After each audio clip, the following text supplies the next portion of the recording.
Primary Election Day is Tuesday, June 4th. Now is the time to make a plan. Whether you plan to vote absentee by mail, in person at your county auditor's office before Election Day, or at your polling place on June 4th, it's important you take steps now to make your plan at voterready.iowa.gov. Remember, Election Day is Tuesday, June 4th. Find more info at voterready.iowa.gov. This message is presented by the Iowa Secretary of State. This is Jordan Grace, and you're listening to the Social Suplex Podcast Network. BWB, this is One Nation Radio. You better get it right. Rich Latta, James Boyd came to give them life. The Blackest Wrestling Podcast has come to kick all ass and drop it 6 feet if they kicking trash. Word, let me welcome y'all to something different. And if you dig it, man, you should let some friends listen. We be getting it in, this on the regular, dude. Ravish and flow, but this shit rude. See, James don't rap, so I had to break it down. The whole network, man, we coming for the crown. Raps in the columns, I keep them both covered. Making the beats too, so the listeners can bump it. Hit us with the rating, yeah, I'm saying it's a 5. Before you hit it, talk, bob your head side to side. It's One Nation Radio, and this is the beginning. It's Rich, and I'm here with James. It's time to listen to One Nation. You got to unleash the power of the pyramid. This is Mike Sempervive from WrestlingObserver.com. Check me out on Wrestling Observer Live every day. And also check out your boys, Rich and James, on One Nation Radio. This is Kenny Omega. We're listening to One Nation Radio.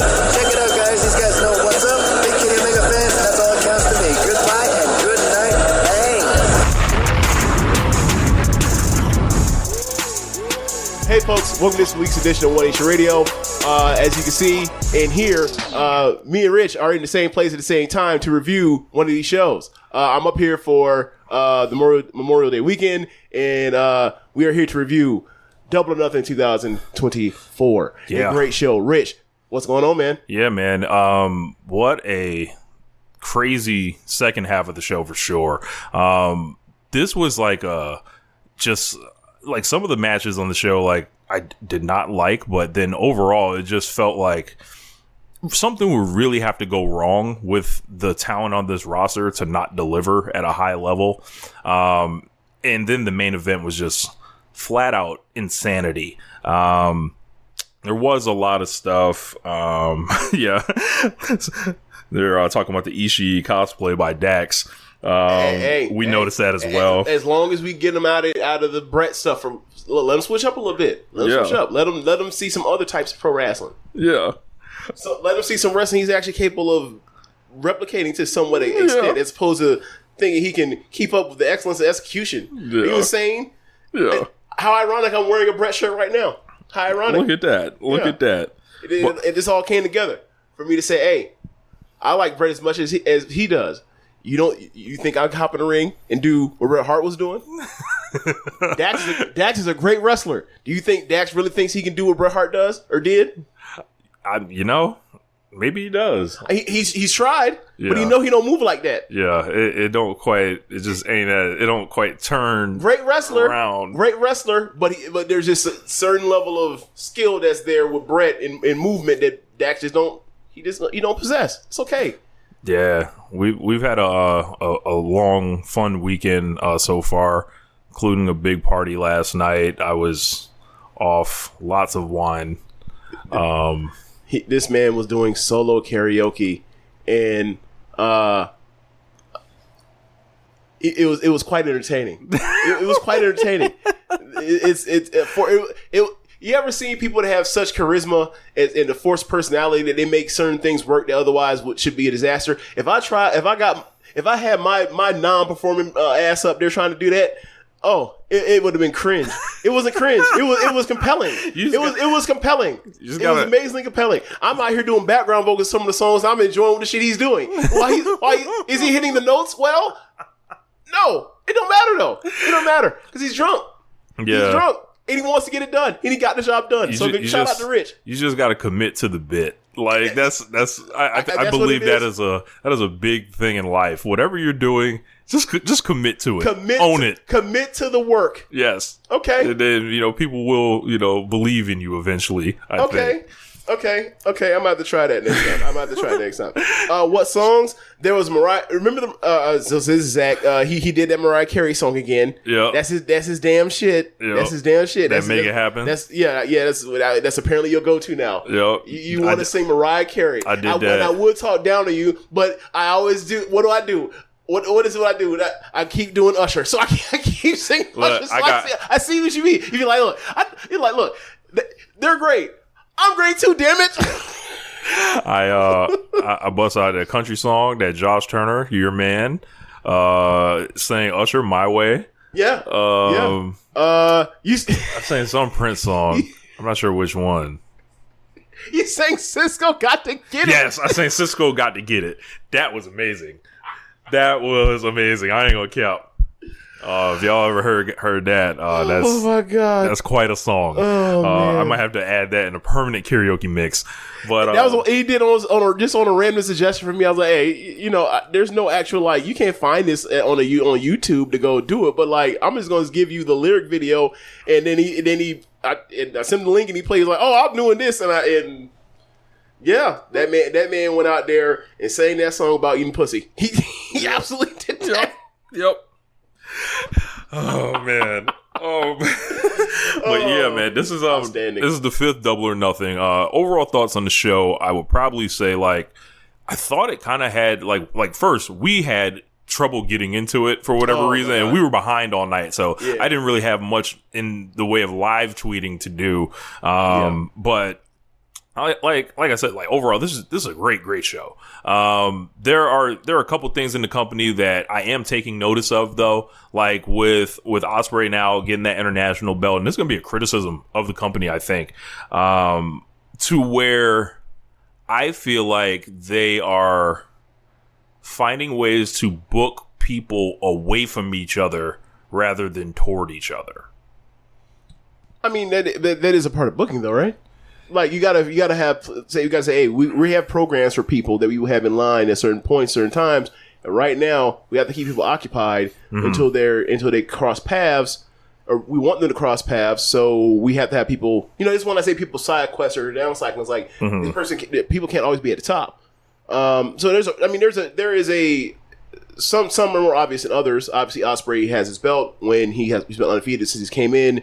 So it would beg the question of, why the hell would he be in this thing in that not battle royal, that gauntlet thing that he in, and then win this thing? So I get that. That isn't a organic. That is the writer wanted the character to go in this direction for now, and it's obvious.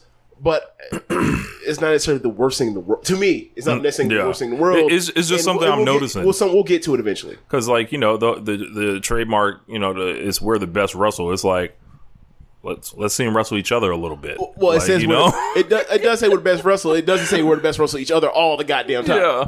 So I think we need to start pulling the trigger on some of those matchups.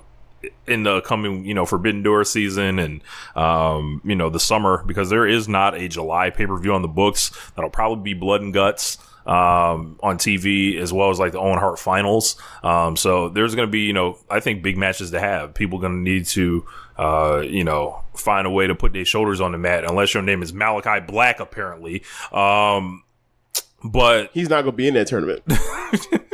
Yeah. He's not going to be in that tournament. Yeah. Because he's going to be in that tournament, it requires him to do what?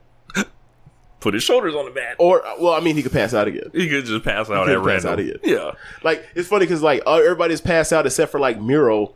Even Miro, because he's taking more pins than even Malachi, if I remember correctly. But it's he's done one or two of those, and it's but everybody else that does that, you're the criticism, people don't have the criticism of people do the pass out things in AEW with some regularity, and my response is but those people have also done jobs. He ain't. Yeah. So there is it's just something that you notice when you see a person not have this in and out, stop and start stuff.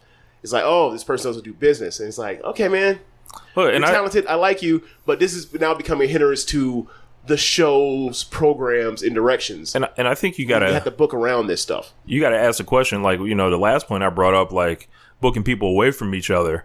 How much of that, plays into that. So, I don't know. But that's true. But I would say, hey, I'd rather deal with people that want to wrestle each other and do stuff and have the problem of I have to find a way to put them away from each other for now, as opposed to if I even get these people together, will they want to put their shoulders on the mat? that part's a harder problem to deal with, because now it just comes down to like the moodiness of the person on the day of the trust that they're going to follow through with what they've said they've agreed to. Right. Before they start, acting in the ass at shows and then, want to book a plane ticket and then, and then we'll get to him. And then come back and then leave for months and then come back and then pretend like you were still on this free agency deal that everyone knew was a sham from the beginning. Oh my God. Yeah. And then, after the whole fiasco come back and now say, I have a tattoo of this company on my ankle. We'll get there. All right. I am pulling up the results so we can go through the card from bottom to top, I guess. Where do you want to start, at the bottom or the top? I would like to start at the beginning of the show, Rich, and then we can follow through the rest of the show. Okay. In the chronological order. So I don't know what this top and bottom stuff you're talking about. That's insane. Top, want to piece it up? But I did not fix up, nigga. Yeah, you out of control. I did not see the pre-show. I heard Max Caster's rapping was really bad, and I had people asking me to give my thoughts on it. I have not heard the verse yet, but I guess at a later time I will review those raps. But people, I believe to quote Lyric on Twitter, she said it's like, these raps are torture at this point. Are we still on the thing of he's doing this on purpose? I don't think so. And apparently he just has a mustache right now. I think Dan had said he looks like 1991 Barry Bonds right now. Does he have the dangly earring too? He should. If he doesn't, he should immediately order one. Okay. Like, just like I said earlier, commit to the bit. And he played baseball. He's probably Bowens played baseball. You're right. Okay. Oh yeah, the other one played football. Yeah. So the other one, yikes! You know what I sound like. All the white podcasters. Jesus. So yeah, like okay. Man. So no. Quick question. Just want to mention this. So you say it's more bad raps from Max Caster. Yeah. I'm here. Since we in person, we can do this. You can't stop me. Hey man, cameraman, zoom in on me. There's no zoom now. There's no zoom. Hey, I've had enough, and I would like for Max Caster to talk to my friend right here to for some bars. You need some help for them them 8 bars you do. He can reel them off for you real quick. Go to his Fiverr. What's the plug to your Fiverr? Yeah, go to the Fiverr. Yeah, Fiverr. You got the link? /Danger32, I think. Danger32, Max Caster. Hell, if you need help with your promo to stop sounding like Incas is an asshole. The other Max. What's the Fiverr again? Fiverr.com/Danger32. Yes, Max's. Would you like to step up your game? Yeah. Consult this man. Come through. See your boy real quick. Pay for it. Speaking of paying for it, y'all can see on the stream, we got the O&R joints, OneLifetimeWorldwide.com. Gabe James, he has, I think, the gray version of this one. So hopefully we'll see that in a future stream. You'll probably see it on the next stream. So we opened with Will Ospreay taking on Roderick Strong for the international belt, and off the rip, Will Ospreay was doing his WWE 2K joint and jumping somebody during their entrance. Hitting the breakout button, hitting X, and it, was flying at this man with this elbow. This was a high quality match. There was some of the stuff that had to deal with the Undisputed folks that was a little annoying, but the crowd was like molten hot for this shit. Like they were, the Las Vegas crowds have been hit or miss the last couple of years at Double or Nothing. They hit tonight, and they were into like pretty much all the big shit. And we really got like a test of like, okay, I don't know what happened the last couple times they were out here. That I remember that show where it was Hangman versus CM Punk, and I just remember the overwhelming negativity of the audience, right? And then last year it was just like, it just wasn't like no one was hyped essentially. But this year, they were ready to go. Yeah, this is a great match. And like I think that the ending was like it peaked. It wasn't just brilliant throughout. I thought it was very good throughout, and then it got brilliant at the very end. So it somewhere ended or finished for somewhere in the great range for me. And one thing I gotta say is like, can we not break Will Ospreay's neck? Yes. Can we save that at least for a main event on pay per view? Like they gave him the devil or the Doomsday device, and I don't know if it was Bennett or if it was Taven that had him on the shoulder. But he just flipped him over and like he landed. Just dropped on his neck. He landed on it. He landed on the top of his head, like on his forehead. Yeah. He was hunched over. It was nasty. Like it could have been bad. It could have been bad. I'm sure it was bad, but bad, like tragic bad. Like it could have been terrible. And it was like less than 5 minutes into the match. It was like the first sequence, pretty much, of the match. Yeah. And the part of the interesting is like that. I'm watching and it plays into the story of the match of eventually, the ongoing story with the Tiger Driver 91, and I'm just like, well. What are your qualms about doing the Tiger Driver after this dude his homeboys actually dropped you on your neck? Kill him. Yeah. just like Callis said, like break his nails, get the fuck out of here. He's already going to the hospital. You might have to go to the hospital with him. May as well leave with the belt. Right. so yeah. Obviously I'm saying it in jest or whatever, but yeah, man, great match, and I want to see what they do with Undisputed Kingdom. With Roddy without the belt and finding this a new place now, a new setting or whatever else, because like they've clearly have they definitely have like seemed like done a lost cause type of thing with them, and they got to figure out where they place them, because obviously with someone like Roddy, like he's such a quality wrestler that like he needs to still be on TV, but like how are we going to like get ourselves out of this? And look, that it might have been the next segment that got them to say they were just done with this. Yeah. As far as the match, like I thought, Ospreay was electric. I thought these guys really turned up the physicality towards the end of the match, and it really was the match that I expected of them. And I thought that it's good to get Will something or whatever, and there is like I would imagine there would be the criticism of like you saw what New Japan did. They just gave him like the second belt all last year when they could have been making him the world champion. They could have, and here they're similarly doing that. There is a difference like that. Ospreay hasn't been here for 7 years already and could have just been the man. So there is that difference. There's also the play of like when he first came in and you watch his matches and you see the Revolution match with Takeshita, and also the next week with Kyle Fletcher, and you're like, see people like Meltzer were like, hey, they need to go ahead and make him the champion, come all in. It's like, no, the big money is like you wait on that and you build it towards 2025's all in. Yes, when he's actually like he has growth roots in the company for he's over got an a year. arc. He has an arc towards getting there, as opposed to like they just gave him everything immediately, because as they say, there's money in the chase. Where it's like there's not necessarily even a chase right now. It's just you can build towards this long term. You don't have to give him everything right now, because after you do this, like what are you gonna do? Because build towards all in for his for his second title reign, right? And I think going into the third year of All In, you're gonna need that thing that's like moving tickets like that. I believe they're. For a couple months, they've been at 40,000, which is, half of what they sold last year right now.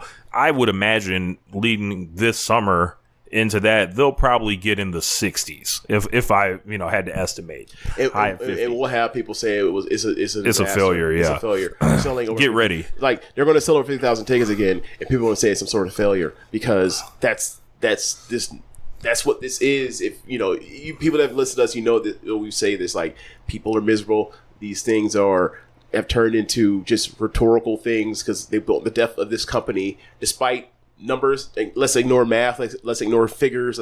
All that. It's just ignore our eyes. Hey, this thing exists. We don't want it to exist. So be prepared to see 50,000 tickets sold, and people said this thing was a disaster because they only sold 50,000 tickets. Yeah. So like it, you know, like they're only going to have like a $3, $4, $5 million gate, and people are going to say this is a disaster. Yeah. And so like what my thinking is, if you're not going to add something that's getting you up into the 70s, which I don't think anything is, no matter what, you need to have something next year to go back with. And I can't think of anything better for Will Ospreay to, you know, win the belt from whoever he wins it from in 2025. You know, like I think there's something else, and obviously it was announced on the pre-show that the winners of the Owen Hart Cups, men and women, will get shots at All In for the championship. I think it's going to be a big tournament. It's going to be interesting, and you know, y'all will see. Y'all see what's happening. So I think in Ospreay's case, going forward with the international belt, he's going to go all over. I don't think it's fair to completely ask that guy to fly from the UK every week. Like, I think you're going to see this guy appearing in Rev Pro. I think he's definitely going to take the belt to SGW Uganda. I think he's also going to try to make some, you know, appearances in smaller places and, you know, put the international back in the international title, like to at least like differentiate him a little bit. Yeah, he's going to do a bunch of cool things. And, like, you know, it was that title, that's what we thought the title was going to be, like a globe-trotting title for his person to jump around in different fans. And, you know, we got that with, you know, here and there it's in places. You know, Orange Cassidy did that here and there. Pac did that here and there. When do we send Will to CMLL? I mean, it's bound to happen, right? Yeah. It's bound to happen. You know, I'm interested to see what he does for Forbidden Door, because there's the CMLL door. There's also still the New Japan door, and I'd be interested to see who they bring in for him to wrestle in New Japan, because obviously it's going to be somebody he's wrestled before.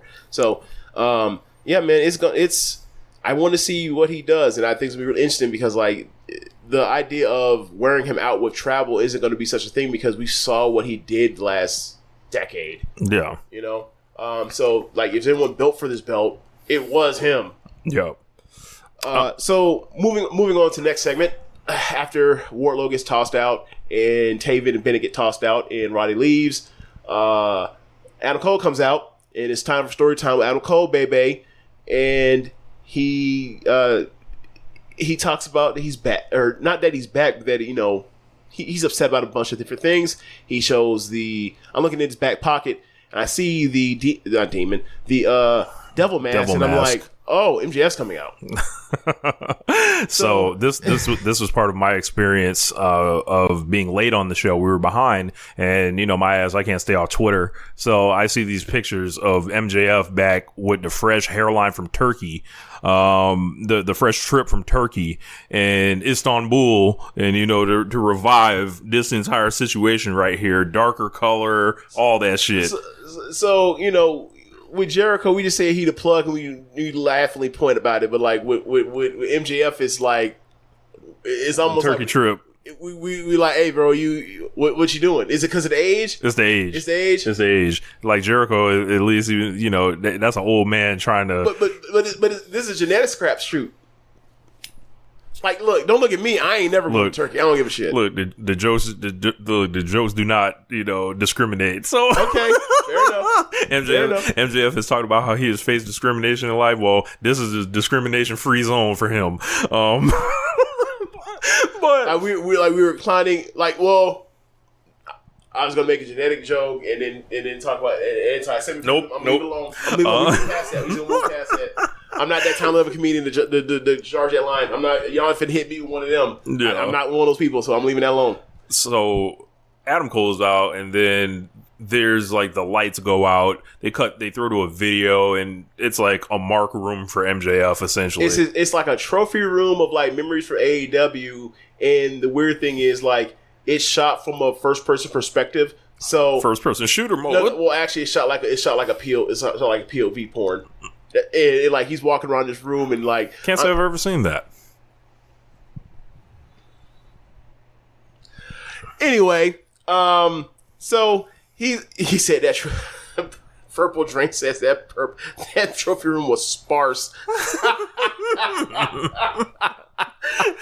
It was kind of bare. It was kind of bare. It did have a lot of moments in there. I know y'all saw that Nightmare Family thing in there. Yeah. So he comes out and he has the Triple H 2002 MSG return double jacket deal that is the leather jacket with the denim sleeveless jacket over the top of it, and it's a size too big for him, which is hilarious because he's short, and he comes out and he looking like he has inhaled all the PEDs. He's really ripped. He's really ripped right now. So he kicks he kicks Adam Cole in the nuts, and then he hits him with a brain buster, and he says, "This piece of crap out my ring," and then proceeds to cut a promo basically almost like similar to after he won the title, where he talks about the Reign of Terror, and this is what his game plan is, but except this one is like no more bullshit, and I'm sitting here like, this is amazing. You're telling me no more bullshit. Whose bullshit was it, Max? It was your bullshit. You said you were going to escape this thing, and while I'm watching it, I'm like in real time saying this is a mistake for you to tell us that you were going to have a reign of terror. He literally said the words reign of terror, and then it proceeded to have what he had for his title reign until they had to end mercifully from him getting injured. And then he says, "I'm done. I'm not going to trust anybody anymore." And it's like, bro, the problem wasn't that you trust anybody anymore. Is that like you were doing too much hokey shit, and like it led to this Adam Cole thing that ultimately couldn't happen because of Cole's injuries and some bad timing, and also ultimately like this weird Black Scorpion shit that bad stylistic that was choice. Awful. It was bad choices that were trying to like seemingly like fix other bad choices that just started a snowball effect, and the inertia was too great for anybody to stop. And the only thing that stopped it was injuries. It does seem like people miss him. They reacted to him huge. But I just had a problem with like all the content of the promo just weaving in and out of kayfabe, and the weird shots, like the bringing up Vince McMahon, the bringing up New Japan, which it is Forbidden Door season, whatever, but they, the whole thing is like, yo, that whole shit doesn't hit like you said. It doesn't hit like you say. He's like, I did this without Vince McMahon and without New Japan, and I'm like, bro, the World Heavyweight Champion is Swerve Strickland. Like, what the fuck? Like, I don't the last time I checked. Who got fired by Vince McMahon because he wanted to be the work rate guy for Top Dollar, and then never was in New Japan. He's a world champion. Like, what are we talking about? Yeah. The whole thing about him introducing, saying there's going to be no more of this shit that he was completely responsible for was just. You know what it was like? It was like, you know what? Now, I was being gaslit. This was now you are the authority. Yeah. That's what this was. It's like, yeah, bro, you have been satisfying us because of decisions you made. Yeah, and now you're saying that things have changed. So we're supposed to just not acknowledge that, like, the reason why people were dissatisfied or that there need to be a change because of mistakes you made along the way? No, okay, cool. Yeah, it's then he basically reveals his tattoo. With the AEW logo on it. He says, "I'm not fucking leaving," like that meme. And yes. He's basically saying, he tries to throw water on it by saying, all you marks that, you guys have been paying attention to this. Like, it's been my belief that he signed that extension directly before he walked out there in LA to cut that shoot promo in the first place. That promo that this company forever changed that day when that promo was cut. And I believe he signed his extension then. So from there's going to be some heartbroken people, James, that MJF is not going to WWE for them wanting him to be in WWE, and then there's going to be heartbroken people that he's staying, quote unquote, officially. You can put me in group number 2 because I am kind of like, all right. Can you really do that when you're a person that you knew he was? I knew he wasn't going anywhere. Yeah, right? If you're a person that didn't know that and were thinking like there actually is going to be a what do you call it? Something that rhyme with 24. What was it? What was it? what was the thing when you saying about his 24 free agency was a rhyme? Yeah. The war with 2024. Yeah, when you talk about the war 2024, like anybody that really think about it is like knew that he had been re-signed or was re-signing or whatever else. So like if you didn't realize that and you were thinking he's going to reach free agency and he's going to see what he would get from either company and decide from there, then like there will be people that were disappointed that way. But like we knew his ass wasn't going nowhere. Not in 2024. Yeah. So he does look like he's trying to adjust, like obviously his presentation. Like comes out wearing jeans. Like I don't think you've ever seen him in jeans. So maybe it's like more of like a loner babyface type character or something like that. But whatever it is, it can't be the shit that was closing out 2023 that this motherfucker mentioned in the promo. So like there was just so much in and out of kayfabe is supposed to be reality, but it's supposed to be the kayfabe that it was just like, all right, man, pick a lane. Yeah. I thought that we were going to get him after All In, but he's here back and whatever. He's a big star, and that let's see what he does. Let's see what he does. Hopefully, he's on the best behavior because there's lots of people that he hasn't wrestled with that are in this company now. So we'll see what happens. Next match after that. Oh, also want to point out real quick before that. So I had asked Rich, like, question for y'all in the thread. I want or in the chat. I want y'all to tell me: do y'all think Wardlow was escorted from the premises once MJF was about to walk out? Because he's been dodging him like the plague. So just wondering. I think the whole thing's like, hey, like all Undisputed Kingdom out of there. Adam Cole comes out and lays him out. We just gonna bury that whole unit, shit like it never happened. We'll move past the devil thing. I was hoping this is the blow off for MJF and Adam Cole right here. It better be. Just like. Yeah, just beat him dismissively. No match. No one wants to see it. Yeah. It was one of the worst things they've ever done at the top of the card or at the top of the promotion. Yeah. We won. Yeah. We won. Like, treat it like it was a Nightmare Collective. Yeah. Yeah. Get it the fuck out of here. Like, right. Box it up. Ship it out. In the trash. Bring Britt Baker out in all white and after not seeing her and have her drag Adam Cole out the ring or give him the strength to stand up and walk away and disappear into the Phantom Zone. Let's see. Trios match for the Unified Trios world titles. Now, these motherfuckers are walking around with 9 belts. Yep. Like, individually. Like, it's hilarious. The Death Triangle and Pac came out dressed like Latin Kings, wearing black and yellow, including Pac. So, honorary, I'd imagine. This, what I saw was, 2 sets of brothers with their wet white man next to them. Oh my god! But this was decent. This is a good match. A step up from what the Acclaimed had been giving us with those belts for a little bit, but still nowhere near like how these belts were introduced. Right. We did get the return of Juice Robinson in this thing, looking like a full wild man. Who was the guy you said he looked like? He looked like your boy Red Foo from LMFAO. Yes. Yeah. He's been a party rock. Correct. Yeah. He party rockers in the house tonight. Yes. Yeah. Everybody have a good time. Right.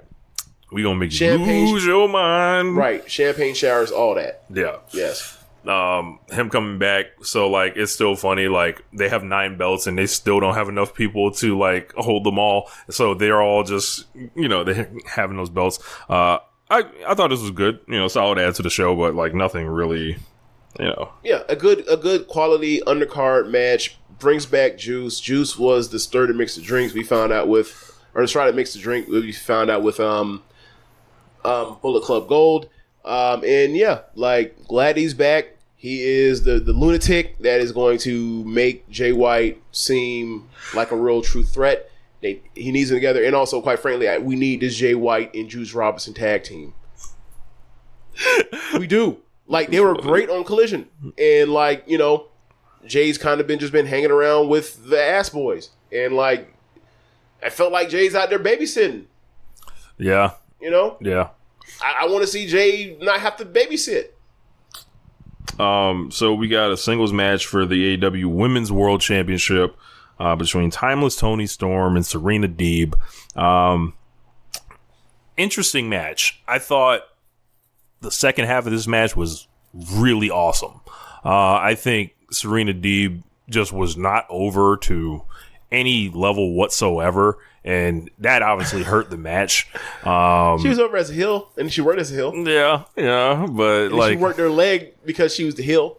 And I like the part where they recognized that like this was going to be a problem, and they got ahead of it.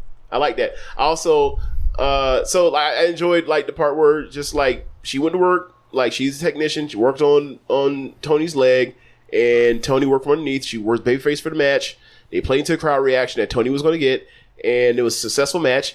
And like we move on. Like this was a I don't want to say this was a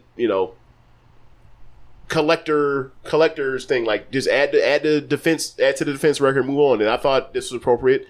And we'll see what's next for Toni Storm. This was the White Woman review match, and I'm trying to power through the White Woman review as quickly as we possibly can. To get to the Black Woman review, we actually really that's what's giving our love to. Not. Yeah. Is it time for me to unveil the thing I've been saying the last couple years? No. Sure. I mean, no, I'm not doing it. You thought I was going to do it, I'm not doing it. But, man, like, there's been a running gag ever since Stardom All-Star Grand Queendom 2023. I saw a tweet from some random account that I've never followed before where it was like 10 out of 10, one of the best shows ever. This is women's pro wrestling. And at the end of it, it said, white women stink. I thought it was the funniest shit in the world because they're talking about women's AmRest and like, hey, like when y'all do this white woman review thing, and y'all hear me talk about women's AmRest lacking in certain spots. I'm like, hey man, like, and then y'all do this white woman review thing. I'm like, hey, I don't think y'all understand my thoughts and feelings on the white woman review. I think like, hey, there are good white women wrestlers, obviously, but like when you throwing out the Anna Jays and the Sky Blues on my TV screen on a constant basis, I'm starting to get sick of y'all. and then I see Mercedes comes back. There's Willow. There's Athena. There's Bianca out here, and I'm like, hey, I'm not talking about these fucking white women. Get that shit on my fucking face. So when y'all this past week been talking about the white review, I've had enough of y'all. Leave me the fuck alone. But this was a good match. It was a good match. It wasn't as good as the Black review. When we went to the Black review. Correct. Let's wrap this up. Not Lamar style. Yes. Yeah. But good job. Y'all won this good. Y'all won the best tonight. Move out the way. Yeah. Move around. Y'all go on first. Yeah. This card was laid out this way for a reason. Sorry, Tomo Talk. Yeah. Sorry, Sarah.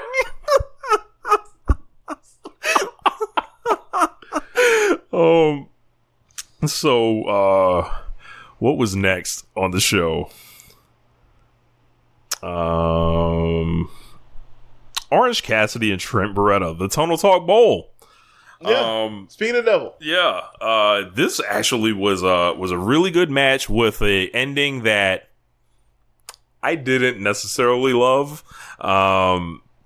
Trent got real heat here. Got a new theme, switched his color scheme to black and red. Don Callis on commentary. Of course, he's kind of in the middle between, Trent and Orange Cassidy. He's been doing the thing where he's recruiting Orange Cassidy. And I was into this. I thought they had a really good match. And then, like, I thought Trent needed to win here because it was like, now they've done 2 roll-up finishes with them. And it's like, all right, is he just going to get more mad or whatever? Orange Cassidy does come out to his Pixies theme with the Where's My Mind. I went crazy for it. I thought this was really good. Solid, well worked, and it just like was a lot more over in the buildings than like I anticipated it to be. And you think about it, these guys have been here for 5 years and stuff like that. So like this is a feud that has a lot of backstory, a lot of people invested in these guys. Right. And so that's why the reaction was kind of cool to see. Yeah. As you mentioned, like I thought that Orange Cassidy was going to win. As you mentioned, like Trent, if they don't see him in that level and there's no place for him, then yeah, they got what they felt they can get out of it. That's unfortunate. Do you think it's over? No, I think they're gonna like do something, but I think he's gonna end up in the Don Callis family. Like, I can see that because like he's gonna end up being a pin eater. Yeah, like that's where they're going to, like, Hobbs is out. They're going to need somebody to fill space. Right, and then if you're going to have them pick between Fletcher or Trent to eat pins, they'll probably both eat pins, but it'll be Trent eating most of the pins. Yeah, yeah.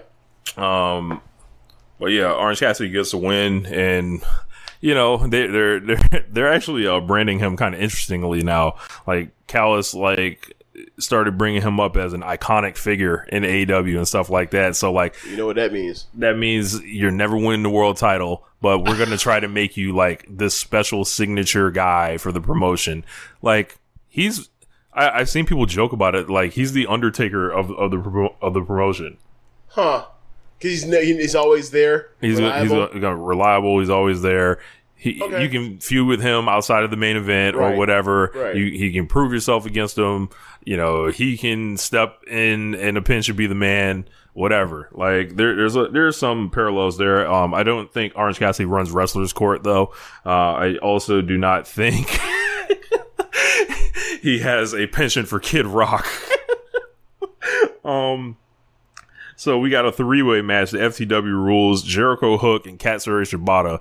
And this was just like chaos. Well, yeah.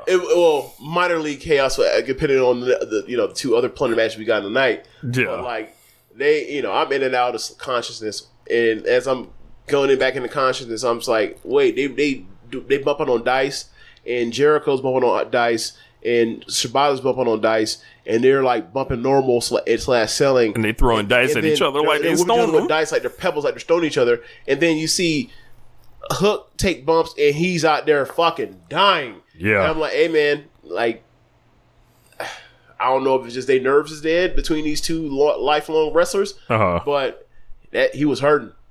He wanted back on that lacrosse field when that shit was happening. You can tell he wanted back on that lacrosse field instead of this wrestling ring. He wanted out that match. And I don't blame him because I ain't taking them bumps. But yeah, like, I'm watching the match and it's like, I've said a lot of things I've been saying, like, hey, Hook just ain't there yet. I'm not counting him out, but he just ain't there yet. And, I thought that otherwise Shibata and Jericho, they tried their best on everything. I thought the match ended up being interesting. I'm going to give it a rating because I have to give it incomplete because I was in and out of consciousness, as I said. But, like, the stuff I like, there were some things I liked in it, and other things were just like, they're trying to hide Hook's flaws, but I still see the flaws. Because even in the plunder match. Yeah, he did a sick T-bone suplex to Big Bill off the apron through the table. But like you said, like, sticking them in front of, or sticking Hook with these legendary wrestlers that are still way better than them. Yeah, that are even on their downside or whatever, right? Like, you would think he would be able to pick something up from them, right? Or, like, it would be more over. But so I don't know if the crowd really is in the Hook like that. So at this point, no, because like they realize, like, because I think he's been seen. I feel like he's suffering from being around Jericho right now. Mm-hmm. While Jericho still like gets his reactions or whatever else, it's like the people are reacting. Hook is almost like an NPC compared to like people's reactions to Jericho. Like Jericho, they're reacting to what's going on around Jericho, and Hook just has to be involved in it. Right. Whatever happens. And it, that's a tough spot because now he's gonna be able to talk his way out of it because he's not a talker. Yeah. Like, this is like an excursion that's calling this guy's name. Somebody send him somewhere. Well, here's the main thing: he should be in tags. Perfect. Him and Jack Perry was a perfect spot for him, but then like Jack had to get out of that. Yeah. Well, not had to, but like he got out of it, and then he was going to move on, and then his career got put on hold because a nigga tried to choke him out backstage at Wembley. Yeah. But yeah, Brian Keith like unveils himself, picks up a bounty, and helps Jericho win. I don't know if Brian Keith's joining the learning tree, but they also are someone that would probably need someone to eat pins because you got Big Bill there, right? You got Jericho there, good quality worker, and also Sammy's still on suspension. Yeah, but you just know He gonna show up in the lurking. spot in another fucking luchador mask. He gonna take out that mask and be like, bitch, I know it's you, Sammy. You like, it's me, and I'm back to being a learning tree again. I'm the top student. You know, the top student. Teacher the fat ass nigga. Bringing Jericho an apple every night, every day. Yeah. Well, I've taken the course several times. Like, oh man, I got an A the first time. I'm just back here to audit, man. Yeah. I enjoy it. This is a good teacher, man. You should be lucky that you got a teacher like this in your life. Yeah, it's fucking it's amazing. All right, so what's the next match? Next match is Jon Moxley and Konosuke Takeshita. And man, what a interesting, uninteresting match. This might be controversial. I thought this whole thing was weird. I thought it lacked heat. I thought they ended up getting a reaction towards the end of the match just by force of will, kind of, with these guys. But Takeshita whoops his ass 90-10 most of this match. Obviously, the whole thing is like the IWGP Eliminator match. They can't put the belt on the line. They're talking about Evil or whatever. And Moxley has a match coming up against him at Dominion. And then, I thought he lost like it was damn near Takeshita lost like he slipped on a banana peel. I thought his arm work was largely dull and uninteresting. And, the whole thing, Moxley comes out wrapped up like a mummy. This was nowhere near close to the match that they had before. Right. This whole thing kind of just like didn't come together for me, and it was just like Moxley felt stale.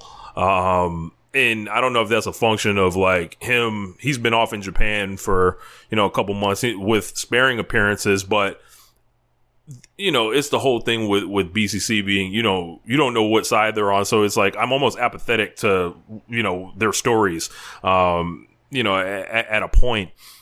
And Claudio hasn't been seen tonight. He didn't make his presence felt at all. Well, he was meant to at some point have the shoot fall post the main event, but Kingston got hurt, so they had to replace with Darby. So that's put on hold or shut down completely. For all we know. Yeah, and it was like Takeshi's this big, charismatic, excellent worker, and I feel like he's being saddled, and it's like they're fucking him up. And this guy can be a fucking superstar. He can work with anybody, and they have him being so uninteresting and dull right now. And it's like, what's this guy got to do to get a push in this promotion? What the fuck? I think this guy's phenomenal. He should be like Brock Lesnar, on this fucking roster. Beat this guy very sparingly. But maybe it's a situation. There's already enough people not doing jobs. At least he is willing to do a job. Right. But yeah, I would take this guy to the finals of the damn of the Owen or the semifinals and make it a 16-man tournament or something like that. So if it's another fucking 8-man tournament, I'm gonna be pissed. This shit's supposed to be the one. That's what I've been led to believe. So let's act like it. Let's pull the trigger on some of these matches that we would have no reason we don't have to worry about storylines. We don't have to do any of that. It's a tournament. So we just need to put the hoopers in there and let them fucking ball. I think this was just a bad stylistic layout. I was bored of the whole thing of just working his arm the whole match. I know Moxley has a joint taped up and whatever, they set it up like that, but it's just fuck. Then I thought about it. I'm they're not letting the IWGP champion lose. Right. Of course not. I just wish that the match was better.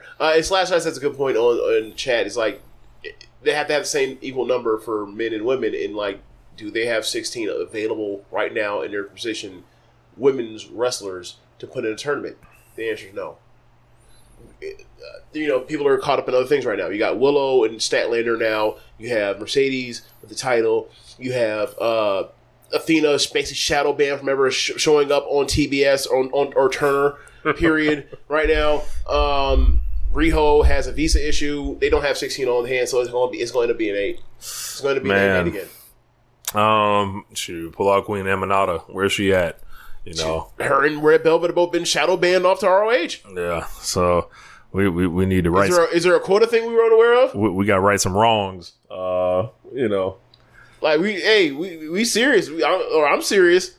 This black woman review need to get off the ground. Goddamn for AEW, y'all got quality women's.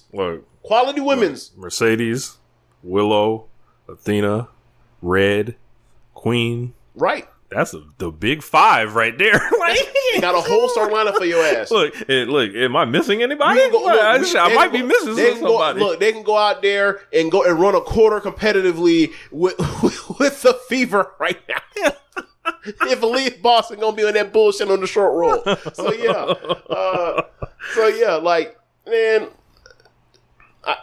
All right, Slash Size, you lost me. I know what she sounds like. I know what her background is. We're not doing that. We're not doing that. We're not making the Chet Williams jokes. We're not doing that. We're not. You mean the Chet Hanks or Chet Mad Niggerish.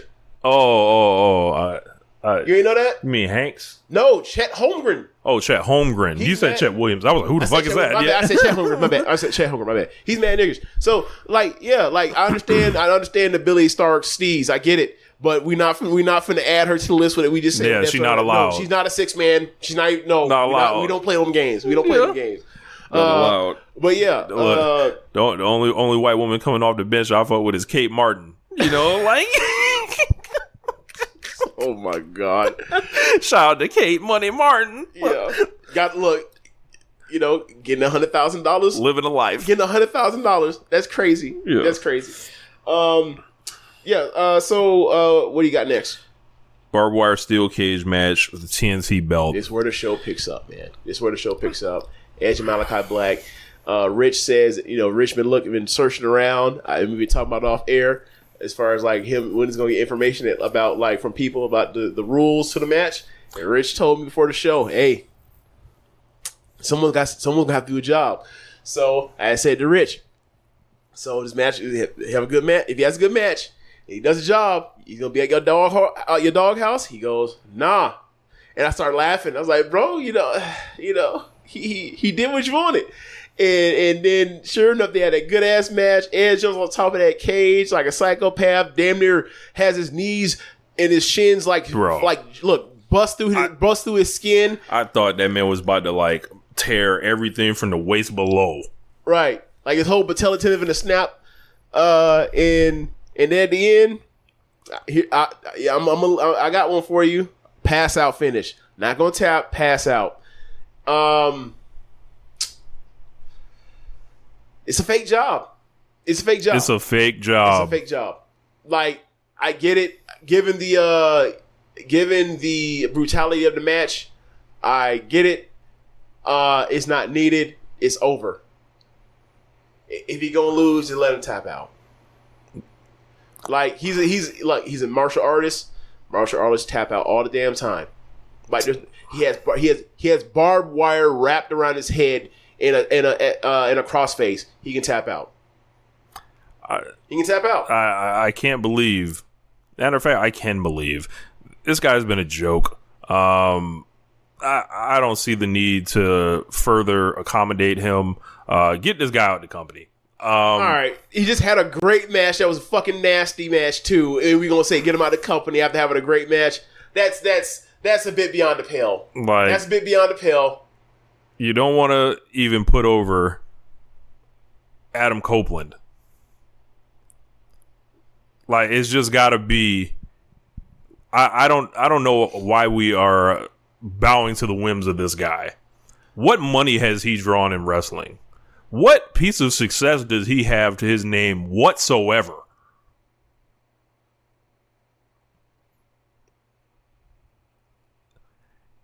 He showed up in this promotion in summer of 2021. That is the last time I believe he even lost a singles match.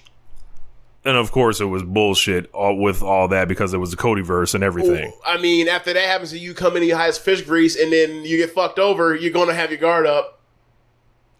Should he let it go? Yeah. Absolutely. Yeah, he should let it go by now. Like it, they gave him all the cool aesthetics they put around him and everything like that.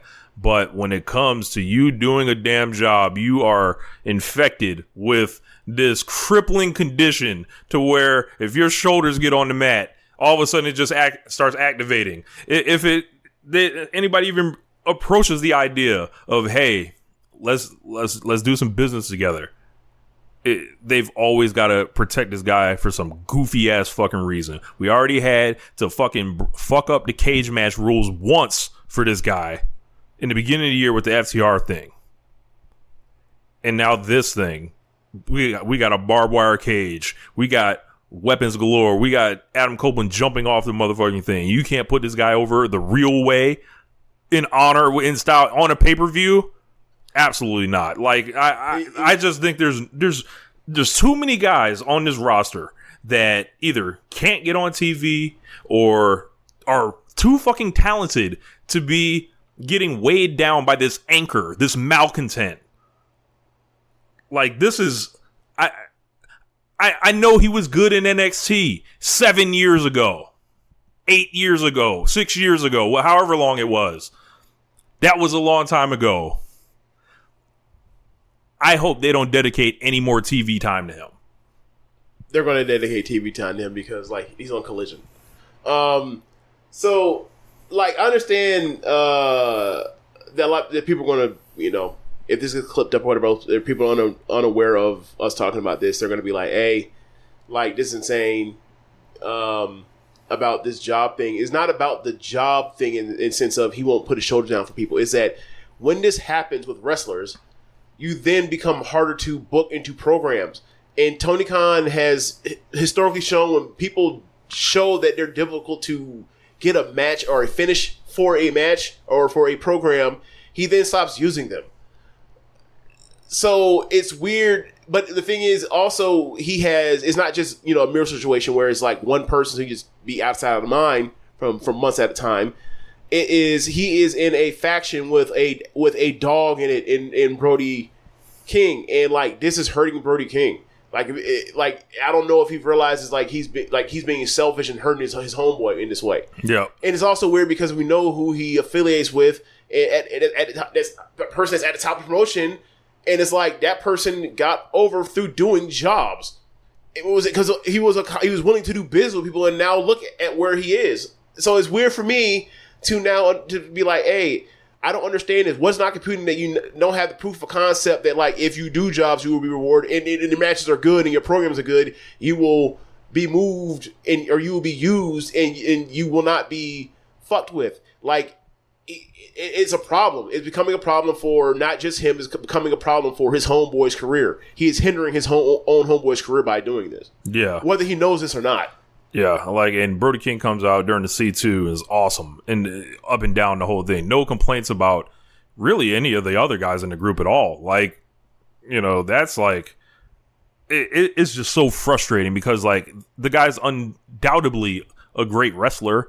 Like, right. Like, but the thing that when it stuck out to me was when the Andrade shit happened at the beginning of Collision, and it was clear that they were headed towards Andrade and Malachi, and we have the history of them having those matches in NXT. I'm excited, and then he has a match with Buddy Matthews. Andrade does. Then Andrade has the match with Brody King, which was clearly headed towards a Malachi and Andrade thing, and it gets just dropped out of nowhere. And it's like, I wonder what that was. Okay, here we go. And it's like, and then you look at what happened with Andrade. He was supposed to be one of the top 8 faces on the Collision side, and then he got fucked. It got fucked around, and who knows? That probably played a role in him leaving to go back to WWE. Like, this shit, like, this stuff has these effects on other people's career besides just him. He needs to get the fuck out of this thing of doing this. Like, he's making it harder to enjoy the show because you're focused on the politics on this because, like, this is hard to not see now. It's a pattern. Yep. These people that have this stuff, it's a pattern that you see where it's like, oh, in and out, in and out, in and out. These people don't get injured that goddamn much. Right. Some of them have had injury problems, whatever else, and that's legitimate. He did have an injury problem, but like he's been back. He's been back. You know? So, like, I would like for him to wrestle a bunch of different people. That's going to require him to have to do business with people. If he's not going to do that, I don't get to see these matches. I'm going to be frustrated. I am frustrated. I like him. Mm-hmm. I'm not saying he needs to do jobs because I want to see him get pinned and lose. I want to see him do jobs. He has to be open to doing a job because that means eventually he's going to get wins as well, and that means he's going to wrestle other people I want to see. I want to see him wrestle Hangman Page. It's not that different from the Cody situation. It's like, all right, if we're removing the ability to do jobs, like don't even bring it up. It's like we only usually when you're gonna we have to come up with something goofy or you have to win, right? But you losing, that's not you're just taking a finish off the table. You're just taking you're taking food off the plate that cannot be served, essentially. You are telling your coach, "Hey, I'm only willing to come into this game in certain circumstances." All right, that's cool. That person's going to have problems trying to make the rest. The booker has to deal with all this other shit. Look, because Tony Khan could just say, "No, fuck that, you're jobbing," but he doesn't do that. Right? He could do the old. He could go back to the old route. I don't care what you say. I pay you. Get your ass out to that ring. Yeah. I don't care if you don't like it. Yeah. I don't care. But we're not handling that way. But the thing is, you have to play business. If you want to play this game, I'm not going to use you. Duh. Yeah. You're abusing the man's kindness. Yeah. So I didn't anticipate to go that long on it, but it was just a lot. And I thought Adam Copeland was excellent in this thing. You know, they bring back Gangrel, and it's fucking goofy. Gangrel's flying around like he wants a contract. You better not give him one, goddammit. That was a one night only. He's put him into the the Sabu alumni section of AEW. He made an appearance. He didn't. That's the only check he got. He's not finna get the constant stream coming in. There's no point. There are no shirts to sell. There are no Bruce shirts to sell out there. I promise you. Yeah, I'm shocked they have the trademark for that. I wonder how that worked. Yeah. Again, it may have lost the same way. It may have lapsed the same way that Radar Superstar lapsed. Yeah. Gangrel does have a promotion in Florida. It's Coastal Championship Wrestling, and they train wrestlers and a lot of people in Florida. I say it's kind of like the NEW of the South. Really? Yeah, so you'll see people go out there, to either shake the rust off or they have young wrestlers too. So, okay. But yeah, Primary Election Day is Tuesday, June 4th. Now is the time to make a plan. Whether you plan to vote absentee by mail, in person at your county auditor's office before Election Day, or at your polling place on June 4th, it's important you take steps now to make your plan at voterready.iowa.gov. Remember, Election Day is Tuesday, June 4th. Find more info at voterready.iowa.gov. This message is presented by the Iowa Secretary of State. It's time for it, man. Black Woman Review. Yes. Mercedes Moné versus Willow Nightingale. And my fucking God. Special match. Let's start the entrances. Yes.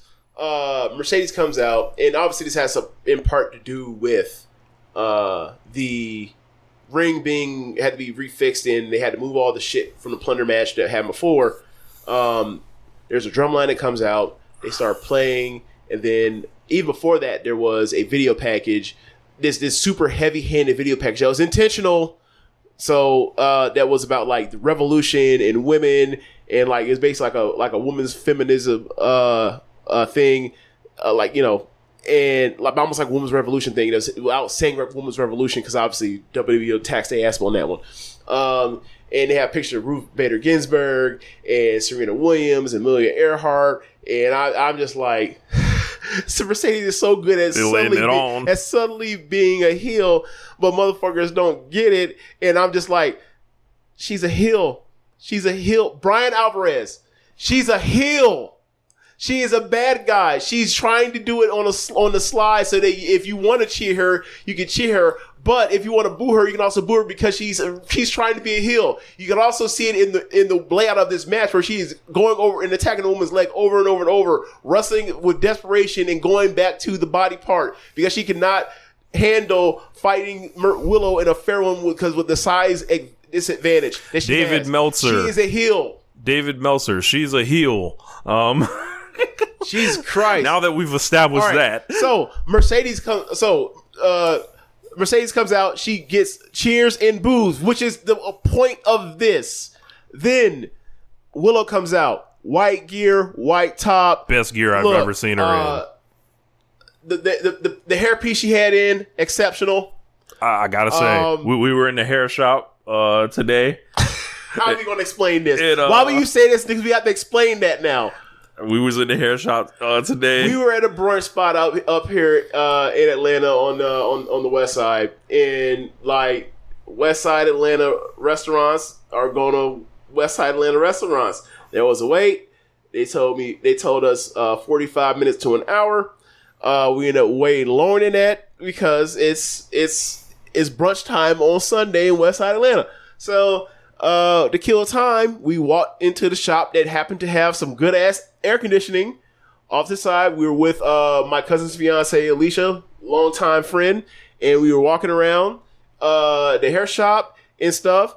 And like we were looking at some of these new dudes. Rich is looking at some of the women that are on some of these hair packs, and he's like, "Oh, this James, this you right here." I'm like, "Bro, you tripping? You need to relax, take it easy."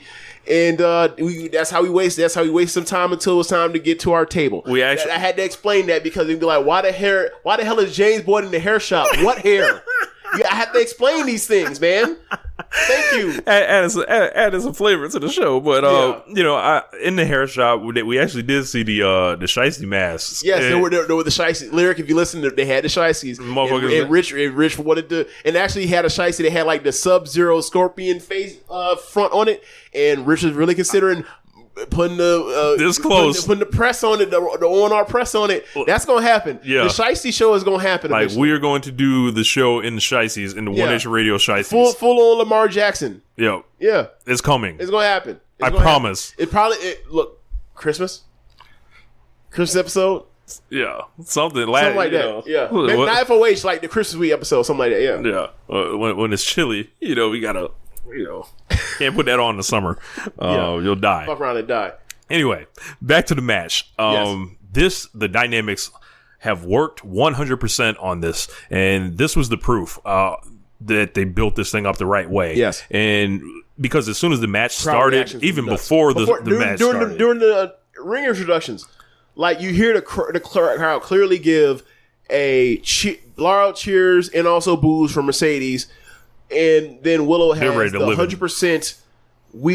This is the person that we're rocking with. This is the protagonist. This is the hero. This is our fucking champion. This is dynamic. Mercedes is the incoming big star heel, and Willow is the babyface. And then they play to that match reaction to perfection. They have these dynamics figured out and understand going into the matches what's going to happen with these crowds within the women's division right now. They have that on lock. I don't know why, other people that should know better, people that have taught us plenty of shit don't recognize this, but that's what's going on. Yeah. Right? Strange. But match is great. Yeah. Just so Mercedes, they start off hot with like many cool sequences. A lot of lucha action from Mercedes and Willow. Obviously, it makes a lot of sense given that Willow is could be a great base. She's also been hanging out with Stat, who's one of the best women's bases in the world. And you have, Eddie Disciple. It worked out really well. It just seems like the way they were laying things out, it was like it felt like Mercedes match. It felt like Mercedes had her fingerprints all over like the opening stanza of the match. I'd say the whole match because you include the finish. Like that was a WWE Mercedes finish. Like the last shot wins. This wasn't someone got finished. Mm-hmm. This was someone. It was close. It was 50-50 battle of attrition with both of them selling their leg injuries. The story of it is that Mercedes is getting outpowered. She goes to work over the legs, chop down the tree. 6 suplexes. 6 suplex. One of them. And it was like, see, Mercedes went to. This is why Willow went to Japan last weekend. She's like, I got something for you. Yeah, man. And so many people doubted Mercedes Moné like she is not the greatest woman this country has ever produced. And I want you motherfuckers to line up one by one and apologize to this woman that you hated on, that you thought ruined her career, that you're upset she didn't go to WWE again, that you're just, you look at and they either try to erase her or they try to, they try to diminish. Yeah, they try to diminish her. And they're running organized plays doing this in media and bot campaigns, all that shit. And now they're doing the whole thing of like the more palatable Negro thing of like, oh, now we're uplifting Bianca and they're giving Bianca the uplifting that she deserves, but they're doing it for the wrong reasons.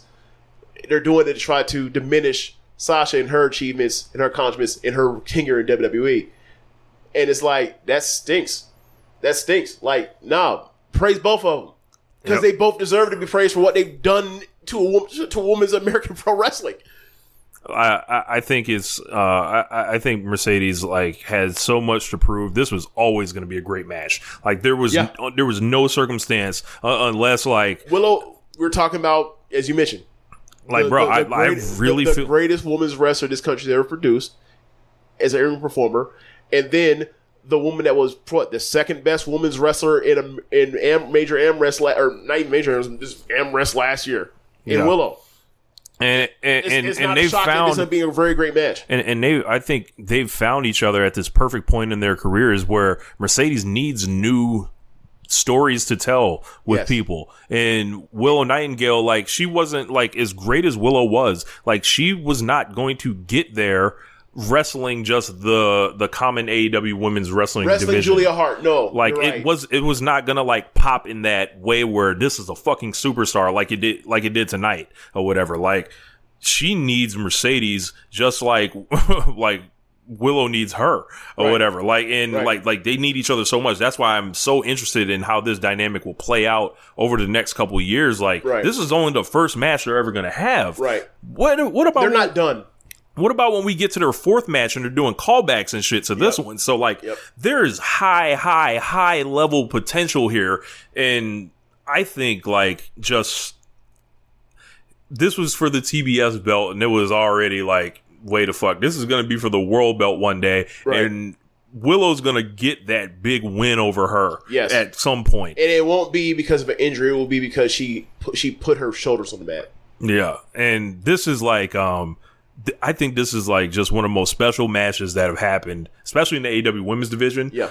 In the history of the company. And there have been some dark days of the AEW women's division. And also there are showcases on pay-per-view that were essentially black holes. It was just a spot on the card. It was going to be a 1-star match and there was nothing we could do about it or whatever. We had to put Deonna Purrazzo and Thunder Rosa on the pre-show. That is where this promotion has leveled up. There were days we couldn't even get one of those on the main roster. We have leveled this up. We have leveled this up to a level to where this is where I was 2019 hey bro, this is not acceptable. And showing where we are now, you look back, you're like, yeah, we was bugging out, or this company was bugging out, or this company was not set up for this, and now they are. And I'm so glad we are past those early days. Yeah. So happy. And now it's almost like there's going to be even more because after the match, Mercedes ends up getting the win with miscommunication between... Well, hold on. So the match is... Obviously, Mercedes got injured in her New Japan Strong match with Willow when she was defending the New Japan Strong Women's title. And Mercedes had this comeback. So in the match, Willow is overwhelming her with power. So Mercedes chops down the tree, works on the legs, works over her legs a lot in different ways throughout the match that were very well done. And then they get to a spot where they reactivate Mercedes' injury that had her sidelined for so long. So then it turns to a match of attrition at points where they're both selling leg damage. So by the time we get to it, they're on the outside on the floor. Stat is out trying to help Willow, and Mercedes then gets physical with Stat, and then gets back in the ring. Stat wants her lick back, can't get it because the ref's intervening. Willow and Mercedes end up back in the ring, and Stokely gets up on the apron, and they are arguing with the ref, and the ref is distracted trying to get these two knuckleheads off of the apron. And Willow then hits her finish and has the visual pin over Mercedes. And I looked at Rich right then. I was like, that's it. That's her out. The air came out of the balloon in the crowd that's too. That's her out. We always knew she was losing, but this is losing. And they're giving her protection. That's her protection. This is her excuse where she lost because her Tweedledee fucked it up. So after she loses, they do the thing where like Stokely is unable to deal with the part where he cost his client, friend, whatever you want to call it, and he blows up and he started lashing out on Willow while Willow is, she had the biggest loss of her career then. And then Stat shoves Stokely down, and you're thinking, all right, friendship's going on. But the thing that Rich peeped is the symbolism of Stat's wearing all black. Yep. Stat's wearing all black. So they walk up the halfway up the ramp. At the bottom of the ramp, she then turns and clotheslines her and lays her out. And then they cut back and they show Stokely, and Stokely has two mean worldly faces. He's smiling on the apron like, yeah, we've been playing the fuck ran you this over. play. We ran this play. We've been playing to fuck you over for a long time. It's been set in motion. This is the Trent conversation when she blew up, when she said, hey, Trent, why the hell you turn on Chucky T and on Orange? And he whispered in his ear and she didn't say nothing. And it was like, something's at play here. And Stokely has been enamored with Mercedes ever since she showed up. He saw dollar signs, right? You can see the dollar signs in his eyes looking at Mercedes. Like something was always going to be at play, one of them or both of them, and they decided that they're going to do that. And like, so this gives Willow something to do, in Stat something to do without the title. And so that is a non-title feud that is now going to be a huge grudge match. And it's a hot one because everyone loves Willow and Stat. And everybody loves Statlander everyone too. Loves Stat, but Stat's the fuck nigga in this situation. So she got to be the heel. And then there's Toni Storm with the world belt, and then Mercedes has probably a TBS. Maybe like someone steps up that's like a filler defense that she can go through them. Like she'll probably want to wrestle like Emi Sakura, or they'll bring in Riho back to fight her or something like that. And then they've got the Owen tournament coming, right? And I mean that could easily be the final. Yeah, easily be the final. Staten and Willow determine who goes over to who goes to London. There's Mariah May that's around. May that's definitely candidate to win. We have good candidates this year, really good candidates to win this thing and take it to Wembley. Hell, what if Jamie Hayter's in this fucking thing? Yeah, right. Really good contenders, and also look, when we get this Willow and Stat, House Women's Wrestling. Yes. We haven't really seen too much of it here in Major AmRest. We got to use the gotta let y'all term. know it's fun. We got to use the correct term, James. Big, strong, muscular women. Yes. Big, strong, muscular women. Yes. It is. Drew Haven's out of pocket.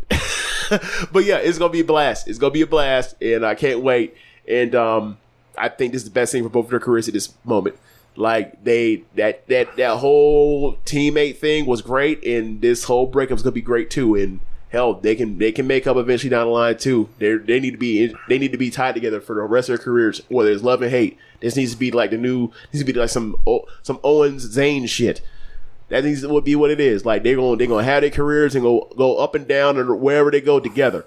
Yep. Whether it's fighting each other or tagging each other. So I think they found they've like unintentionally found their like Sasha and Bailey. Yeah. I think it's like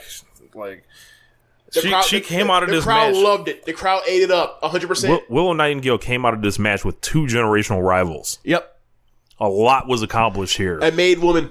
A lot was accomplished here. It looked like it was a tough night for her, right? They're taking your belt off you or whatever, but that's short term. That's short term. She won. She absolutely won. Like if you're looking down, like if you listen to One Nation Radio for any amount of time, we like to not think about what's happening necessarily in the moment all the time. We can usually see over the horizon, right? And see what the chess pieces are, how you got to move things around, because there's 2 goals for her to get now.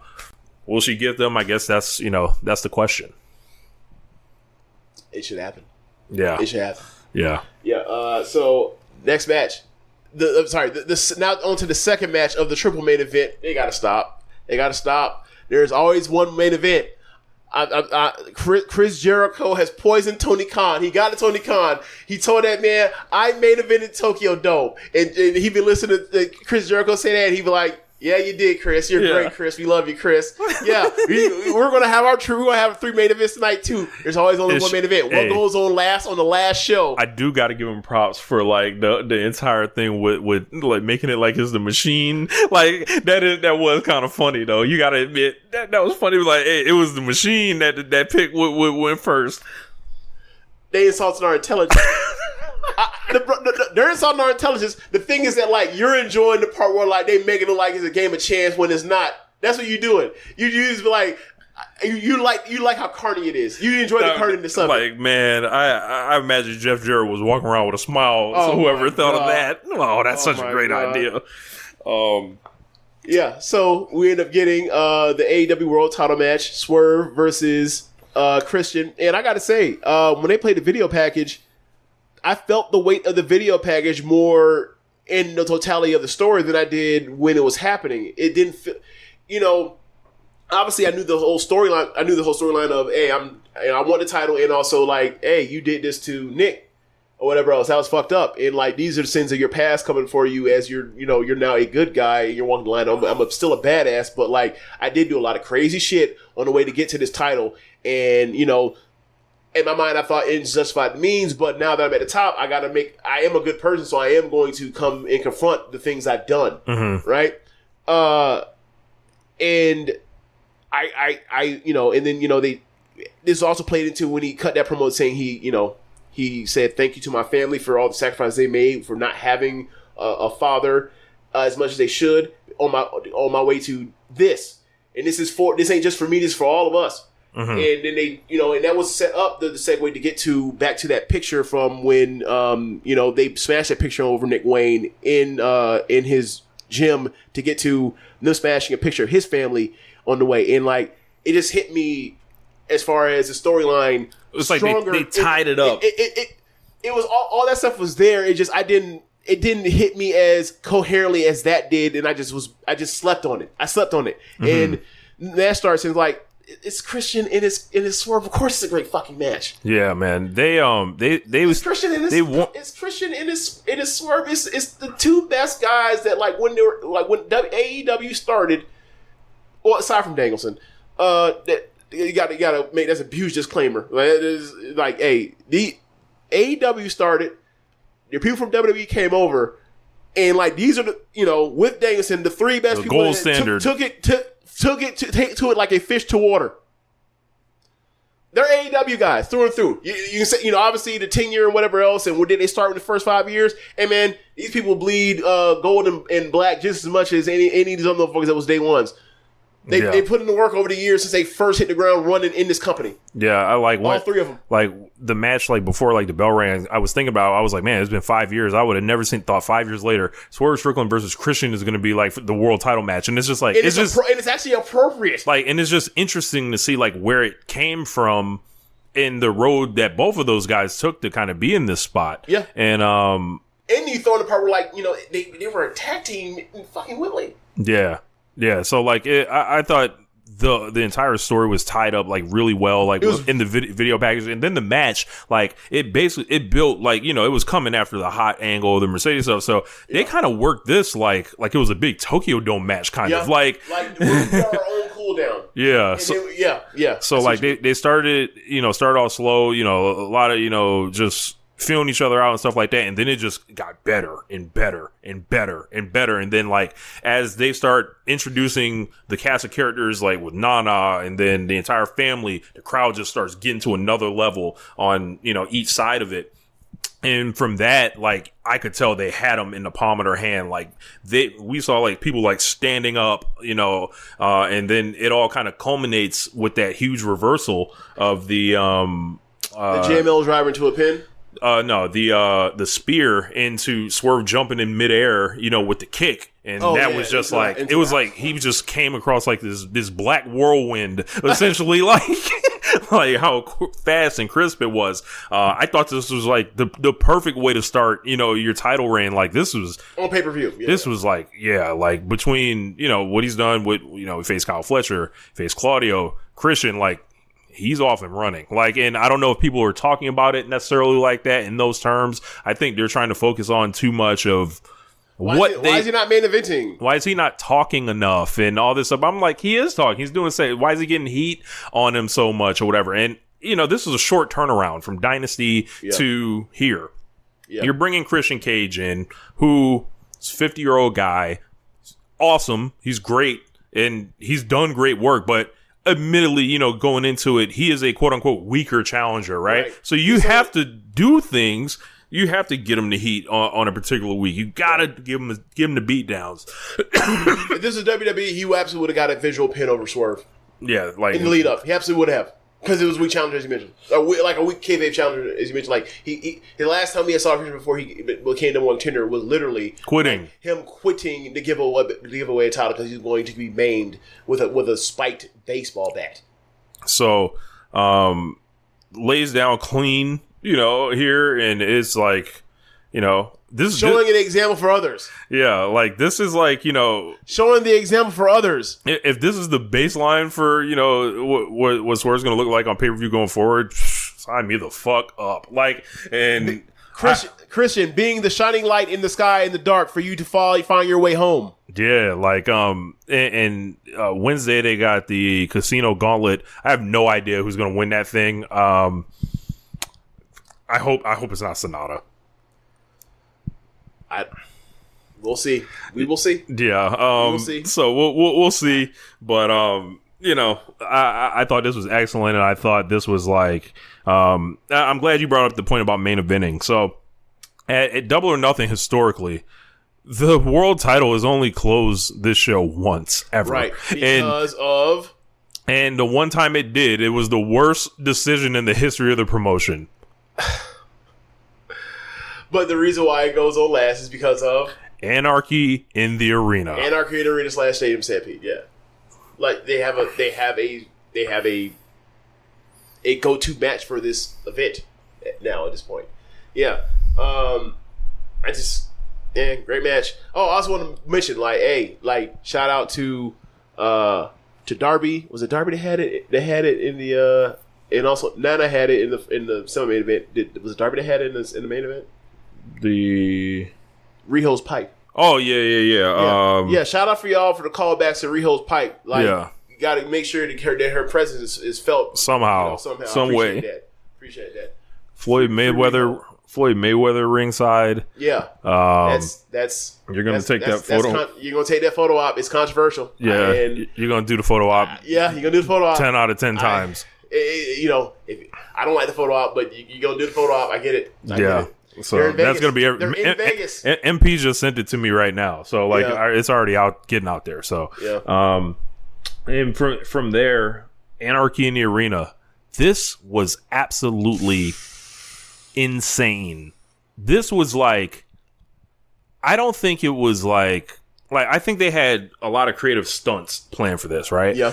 I didn't feel the unwielding chaos that I did of the first one that they ever did. And do you think that's actually on the strength of on the quality of the match? Or do you think that's on the strength of the quality of the matches that have came before it? I think this is an all-time great match, but this is a great match. But I think there have been other Anarchy in the Arena Stadium Sharpies that have been better. Yeah.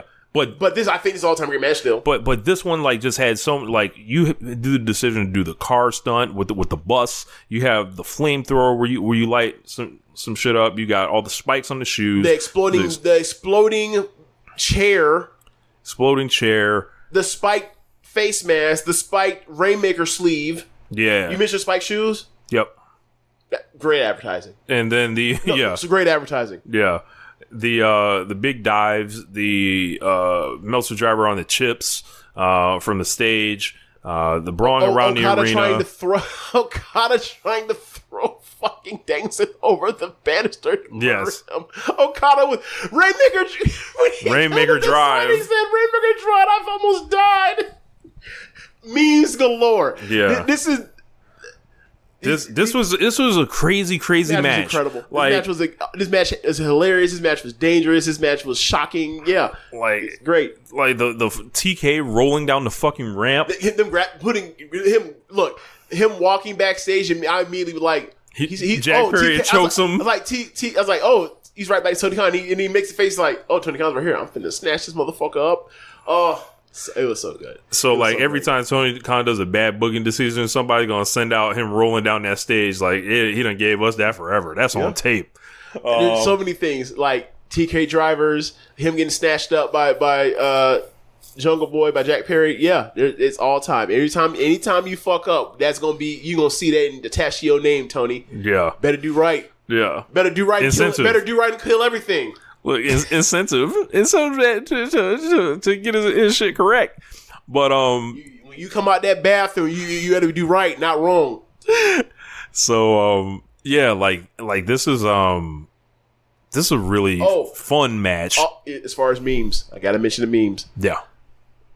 Before I'd recognize what it was for, when Jack Perry came out of the car crash and he showed up, and that man like he had just came out of the womb. Soaking wet, and I'm like, what the fuck is this? And then I was like, why is he sweating so much? I was like, why? I didn't think that was sweat. I was like, why did this man like he just came out of a Lazarus pit? Yeah. Why did this man like he just came out the primordial womb? Why did he look like he was Tyrese and Baby Boy? In the womb, Oh my god, yeah. I was like, what's going on? And then then it happens like, oh, that man got that flame retardant on. He had that Cody jelly on. Yeah. He had that Cody jelly on. Yep. That man had to put that shit on. Yeah. But, yeah, it was, Darby's a fucking sicko. They play the final countdown and he fucking jumps at the timing of the music. With the yellow the final countdown. That was absolutely planned. I like the part where, like, they play the music. They start fighting before the music ends.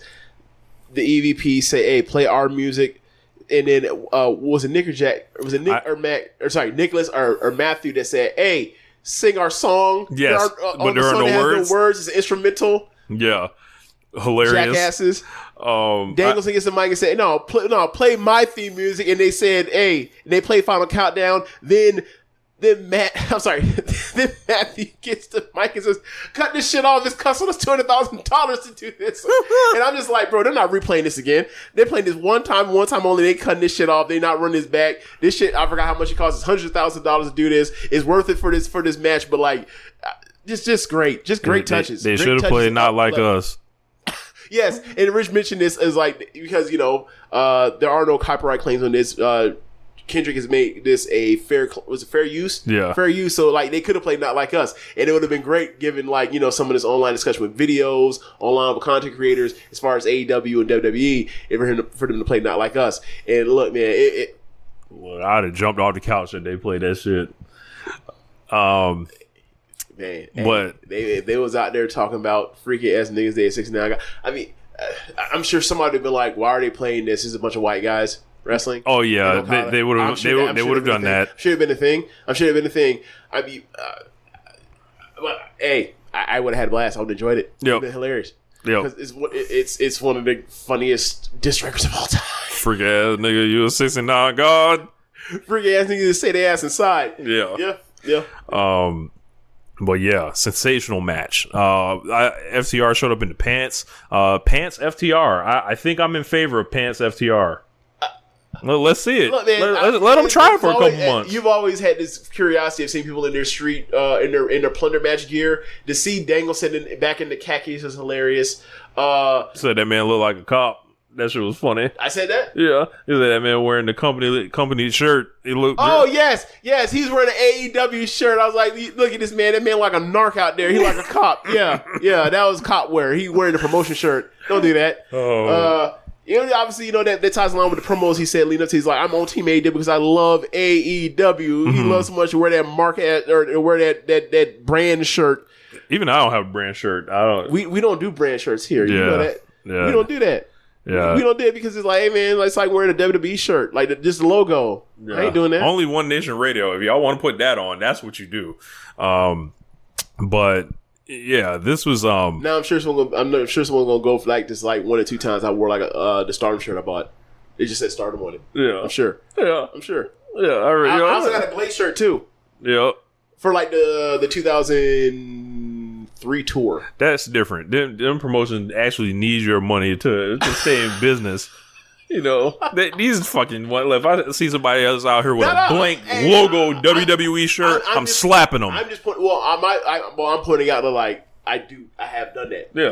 But your distinction is my distinction. Yeah. But I'm saying like people gonna try and dunk me. Like I'm aware. I'm aware. I'm not an unaware stuff at jackass. I get it. Yeah. I get it.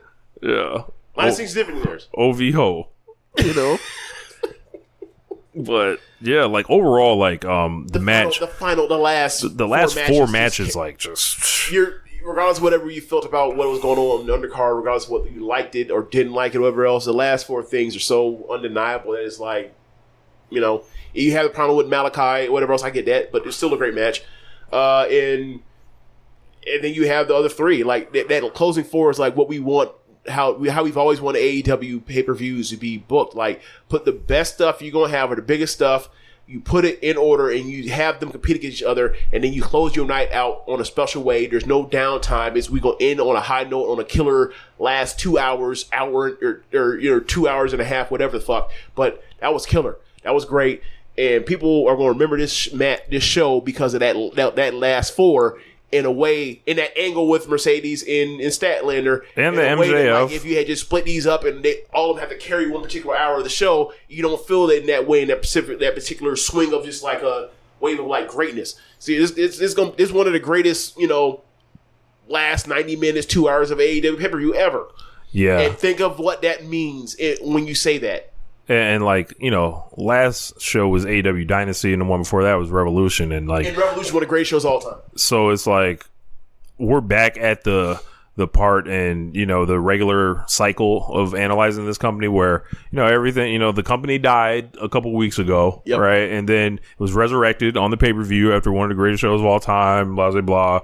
And then we'll be back to Wednesday, and that's when it's time to start building Forbidden Door. It's going to be, who are these Japanese people? That's what it's going to be next. So, like, and get ready. It's just all going to recycle. Yep. It follows the calendar. And also, you know, and it's going to turn into, because, like, it's just the Japanese people is going to be like, hey, they ain't telling no stories. Yep. It's like, what was the last 4 matches about? Last 4 matches pay-per-view all had heavy stories.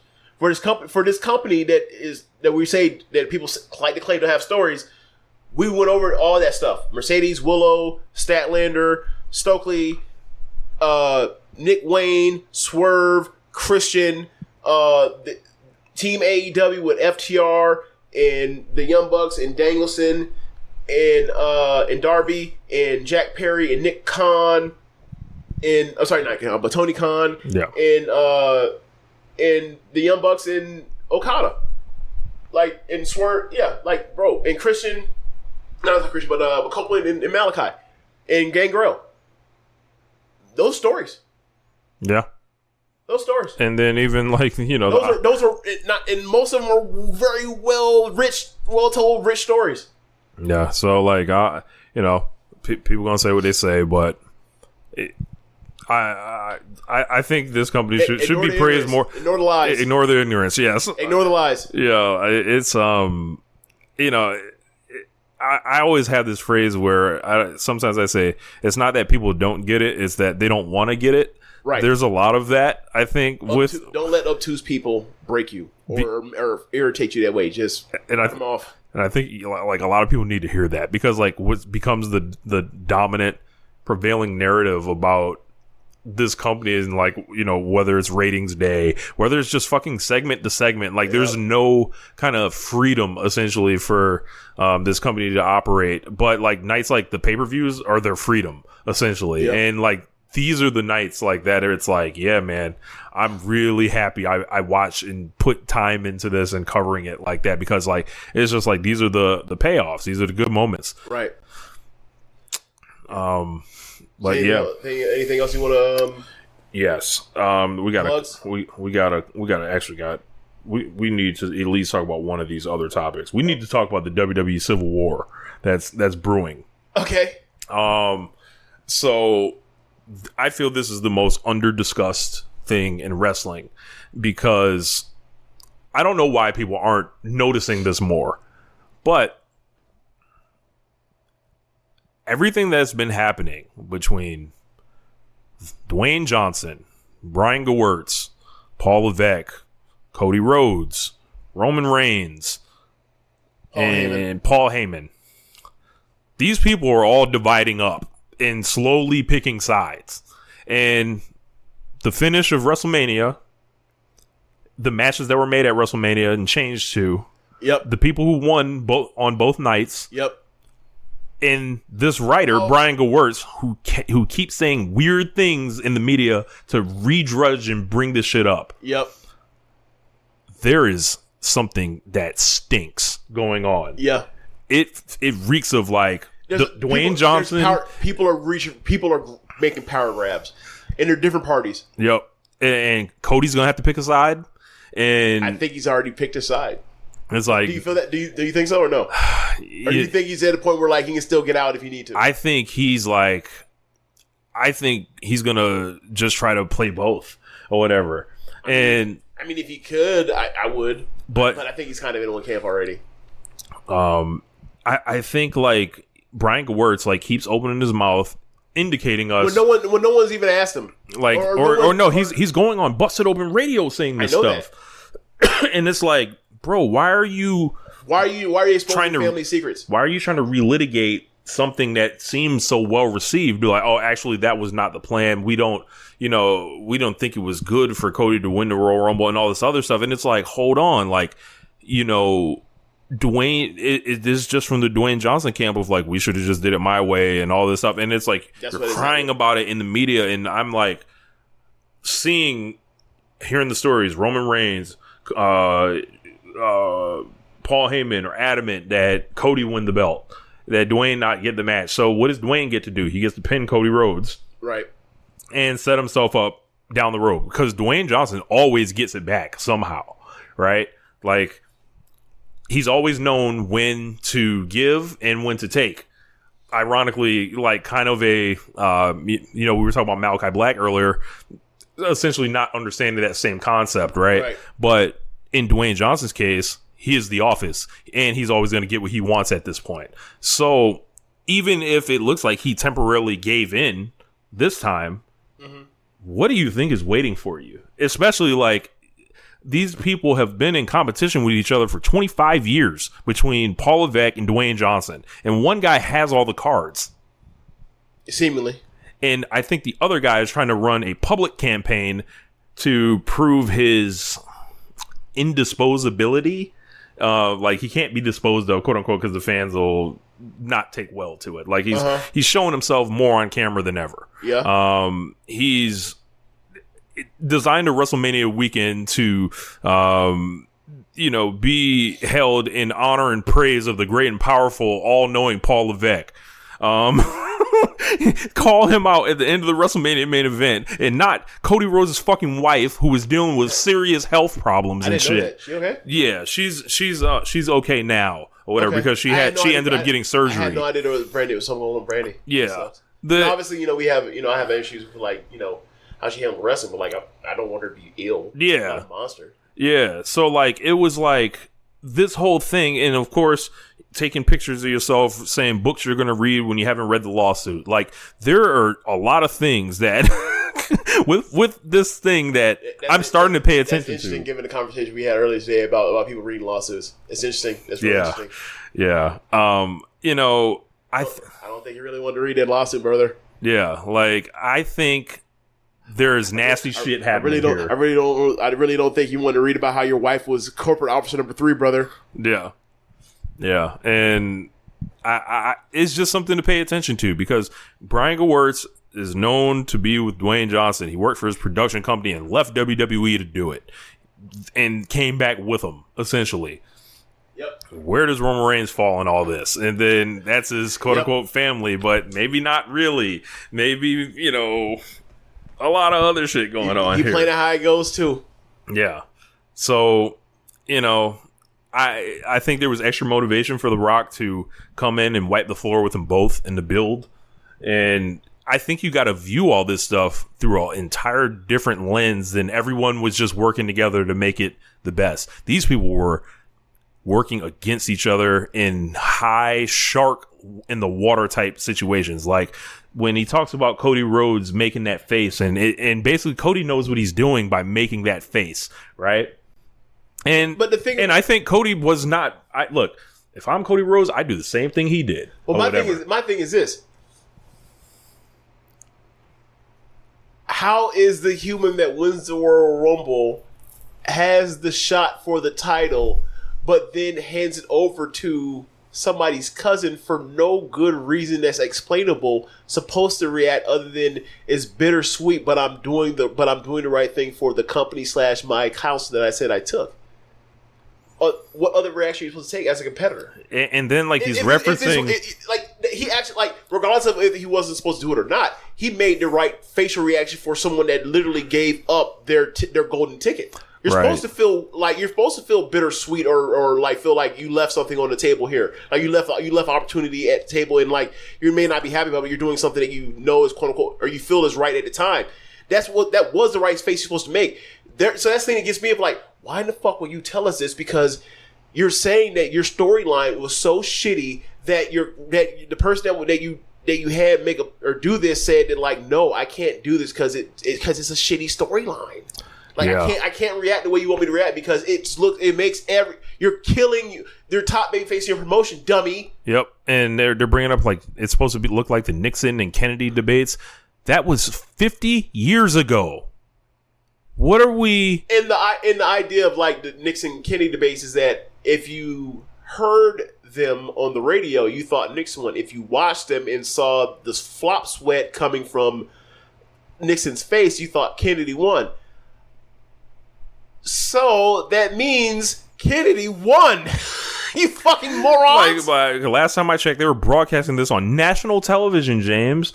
They were not broadcasting this over AM radio. That's a terrible analogy. That analogy is that because of bad technology and limitations of the time, a number of citizens were under the misinterpretation of what actually happened. You fucking idiots. No, that's not. That was be controversial. That's there is the truth, and there was something that was obfuscated, and it caused people to see something differently than people that saw a clearer picture of what was actually presented or what happened at the time. You fucking idiot. And it's I just can't get over the fact Gewurz won't let it go, and I think this is not the last we're going to hear of this. And it'll be interesting if Cody drops the championship at any point, because he's gonna have and he's already been pinned by The Rock. But will The Rock end up ever doing that job for him? I can't guarantee that. I don't know. And I guess we'll never know. Yeah, we'll see. But it's definitely something to watch because, and also Nick Khan. I didn't mention this guy. Childhood friends with Dwayne Johnson is bouncing all around whoever at the time. He out here tiptoeing around too. He's playing it how it goes too. So it's. All this shit is because I guarantee you, he don't want to find nobody else to book this shit except for Triple H too. Because there ain't nobody else to find to do this except for Triple H, and at the same time, Big Dwayne. I swear, this is not, and I repeat, this is not one big happy family right now. No, because they're too successful right now for everyone to just be like, we did it. It's I did it. That's what that will come the disease of more, like Pat Riley talks about. Yeah. And as you mentioned, we wouldn't have to speculate on these things in that way if they weren't giving us this kind of stuff that maybe bro, no one talks like this if everything's straight. Organizations we see organizations run all the time that even if they are messy, we don't hear about it this way. Why the fuck are you telling us this stuff? No, it sounds like you were telling us, and also this also goes along with we still waiting on this documentary to drop. Yep. Where is it? Yep. Great point. There's a Dwayne cut and a Levesque cut. Obviously. Yep. That's why the shit ain't came out yet. Because the shit was advertised to drop, almost immediately. Right. So they came out yet. That's why. Folks out here, this can't, they ducking and dodging, running and hiding on this. And look, man, and we know that editing production team they got is top notch. It's always been. It's been the best thing they got in that whole company. It's been the thing that's held this thing together. Imagine what WWE television would have been over the past 15 years without video packages. Yeah. People lose their mind if you ain't got a video package of how good they are. They treat that shit like it's blue magic. Yeah. Yeah. So yeah, like they going through pure hell on what they gonna release and what can be shown and what can't be shown and what they can show that's true and what they can show that's not true. So we'll see when it comes out or if it ever comes out. I don't think it's coming out. You think it's coming out? Bro, I don't think if it's not out by SummerSlam, right? Send that up the road, Jack. Yeah. And motherfuckers gonna have to just pretend they didn't care about it or whatever. There's gonna be a lot. I think this is so interesting. You couldn't get me to care about a WWE storyline or anything, right? But this shit here, this real life struggle between these parties that won't shut the fuck up and also have massive egos. This actually is the wrestling that people say, they grew up on, and, political power, and, it all just gets more complicated because people just think everything's on the up and up. And well, they thought it's all up and up because for so long we people were led to believe that the only problem was Vince McMahon, and it's he was the biggest problem, but there's always whenever there is an institution or a political structure, there is a power vacuum that is left open. People are going to try to claim the spot, and this thing clearly is a thing where they have to split power, and they don't like the split. Both sides don't like the split, which means probably it's the right split. Where in negotiations, both people feel like there's stuff that they left without that they wanted. That's probably a pretty even trade-off, but they don't see it that way because that's not how people see things. Mm-hmm. People always want their way. Yep. That's human nature. So yeah, this is, and then it goes back to the old stuff and whatever else. So it's gonna run these plays of all this stuff, and then we still waiting to see if doors gonna get kicked in on this shit. So stay tuned as always. Stay tuned as always. Liv Morgan was awarded the championship. I wanted to make that make mention of that on the show.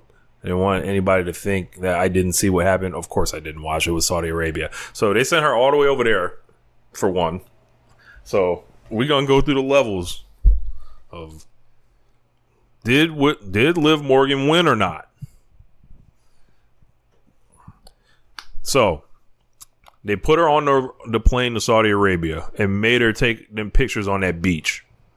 Hey, take pictures on the beach? With the rest of the women's division, they were out there on the beach in Saudi Arabia and showing how quote unquote they didn't fall off from heat stroke. No, but being so clothed in the hot ass sun? No, they was in their swimwear and all that shit, right? In Saudi Arabia. In Saudi Arabia, but were they protected? The key, they were on this private island, but the key was there were no locals to be found. Okay, there were no locals in sight, so was are they aware that those pictures taken on their land? I would assume so, or whatever. I'm just trying to see how they gonna protect. It was a private beach. I'm trying to make sure they're protected. That's all. Yeah, so I don't know. We'll go through that. So you had to do that. They had to wrestle Becky Lynch, and both of them got to dress up, head to toe, whatever. They set up a whole angle with Dominic, where Dominic said, "I'm gonna fly my ass all the way over there to make sure you don't win, so fuckery's afoot." They have Dominic slide a chair in the ring to Becky Lynch to use, and Becky Lynch, of course, doesn't use it, but it backfires. Liv does a move to her on the chair, cheats, right, or whatever, and then pins her, right, and then gets they hand her the belt. Is that still a better job than what Malachi did? I don't know where I'm at on that. like as far as a pass out versus a weapon finish. A backfire weapon finish. I think. I don't know. I think the version I like. Ultimately, Becky's done way more. So many jobs that it's like when people do this whole thing, she's big time. Yeah, she just jobbed at WrestleMania. I was like, what y'all talking about? So, but maybe they saw the person that she jobbed to as a real star. Maybe. At WrestleMania? Yeah, maybe. The one she jobbed to WrestleMania is a real star. Yeah. So if you weren't a real star, maybe this is the result right here. So I don't know. I do not feel like Liv Morgan won, like based on these thing. And then also let's look at the time of the year. This is the going into the summer. Yeah. I think the last time she won it at SummerSlam, right? Before it was going to go against football on Mondays. Or she was a Money in the Bank person, right? Last time. Yeah, she won Money in the Bank, yeah. So now she's, she cashed in on Ronda after a match, right? She's all these people's hero for all these years and this underdog and everybody's behind her and everything like that. And then she has to win it as a heel. That is not winning. She has that you don't quite get the love like that when your person's a heel and does it. Like it's not winning. Like she didn't win. Like maybe it's not Liv that didn't beat. It's like Bomani Jones had a great line about Karl Anthony Towns and Rudy Gobert. It was like they beat the Nuggets. They didn't beat the allegations. That's some goalpost moving, but okay. Yeah. Like that's some slick goalpost moving. Yeah, but I'm saying, I know what winners look like, and man, we'll see. We'll I talked to Rob Gatz, and he was like, I want to know, Rich. He was like, is this winning or not? And then over or under 3 months. So, he gave you over under 3 months. 3 months. So I'm that like, put us where? That put us there. So that means like SummerSlam. She's about SummerSlam like early August. I would say let's to make it a nice round number. Will she have this shit by September? Okay. I feel like she's not. But how long is Rhea injured for? Don't know. Okay. So like if she can make it to September, I might consider. But I think you also got to follow in the context of like her defenses. Okay. Because there's gonna be some bullshit too. That is like nah.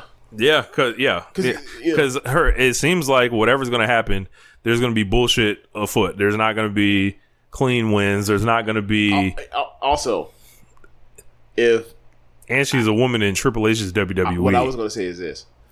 Look, I think she's resigning, but what if Becky don't resign? And this is how she lost the title without actually doing a clean job. Then I would be like, hey, she didn't win. She didn't really win. She didn't win. To a motherfucker that was out the door. Yeah, you add that in too. For the record, I think Becky's staying. But, never say never. Yeah. So, for me, this does not sound like winning. But I'm willing to allow them to let it play out. And either they're going to prove me more right, as I've always been, and I've always been on this correct side of history of this being a fucking loser and an avatar for fucking losers and whatever. And it's just funny to me when it's like, I do this with so many people. I'm like, hey, like this person's a loser. Like they talented, but they may be talented, but they still a loser because what happens is overwhelmingly they lose. Yeah. The big spots are just in the win-loss record. It's unescapable, and it's like ain't no problem with that. Like there are people I like that are losers too. Like I love Saida. She's a jobber. Like, she's a loser. I love her though. Like the world needs ditch diggers. You with the ditch digger? Yeah. I was gonna be like, look, man, cities need janitors. Yeah. Buildings need janitors. We need we need service. We need people in the service industry. Correct. Right. Like we need people in the hospitality industry to make cities work, to make places work. Right. Like not everybody's a star. And I don't mean it as no slight. Right. Like we talking about Trent. Like we love Trent. Right. When when the Tony Talkers get mad at me when I talk about Chucky being a loser, he is. He's a loser. I don't mean that as like that is a character flaw of him. I mean that's his position. His job is to go out there and lose. Yeah. Trent's job is to go out there and lose. Yeah. Right? Like we got people like that. In Liv Morgan's situation, his job was to go out there and lose. In Liv Morgan's situation, whether her job is to win or lose on a particular day, it comes off like she's losing no matter what. Like they can't find a good way. Here's the thing. At least when Chucky's out there, Chucky is a good-ass wrestler that happens to be a person that has to go out there and lose. Liv is just mediocre, and people think she's like love her because of her look, but she's mediocre and loses. Y'all like a loser. Dakota Kai's a talented loser. Back that kind of loser. Don't back mediocre losers. Yeah, she's under that negative white woman review team right there. Like, so we might need to put put her under audit. Man. Maybe that's how we do it. We put them under audit. She's been miscast this whole time. We wait till we find that she's really just a tagger. She's really always was a tagger. But yeah, man. So shout out to Caitlin Clark. That's something else. Got the first win. I don't know if we got time to get into all that. Yeah. We'll have to next week. We'll see. There will be more WNBA talk next week, especially when we have another week to decipher insane tweets by people, and we basically will be untangling all these narratives and tell y'all what they're really trying to say. All I gotta say is Rich sent me a tweet of Dewana Bonner today, and I was like, okay. That's insane. That's all I'll say. You know the context, But you want me to wrap this up? Yeah, let's do it. Oh, you want to plug to the shirts? Yeah. Merch? Make sure you guys check out onelifetimeworldwide.com. Get the shirts. They are heavyweight. They are dope. James saw his in person for the first time. It looks better in person. I will say, for me, my personal liking, I think the style of the shirts look better on the darker colors, like the purples and the gray, as you mentioned. On his orange right now, it looks like a from right here on the screen. Like you can still kind of see it, but I think on the dark colors you see more of the the tone, or what do you say? I guess the character of the shirt. I'll say character. It's a nice word. I got hooked up with my cousin's barber, and they asked me about what I think of Atlanta. I was like, I'm from Florida. There's no mountains or nothing. It's just flat land except for Tallahassee. I was like, man, the land here got character. The shirt got character. The shirt got character. So yeah, check out the shirts if you like the designs. But yeah, go to hit the merch again. So I'll wrap it up. Thanks for listening, y'all. If y'all watch from the stream, be sure to go to our show notes for the podcast and go to the Wrestle Circle there, donate. And be sure to listen to those shows on the network. Besides One Nation Radio, you have Keepin It Strong Style, All Things Elite, Imps WB Adventure, Wrestle Out with Chris Things, Tono Talk, and the Trish and Sarah Wrestling Podcast. Thanks for listening, y'all. Later. Peace. And James, it was an honor to do this show in person with you for the first time in a long time. Years ago, we used to do these in person all the time. All the damn time. And then it was just, you move on with, your living situations, and you have a pandemic, and then it forces everyone into,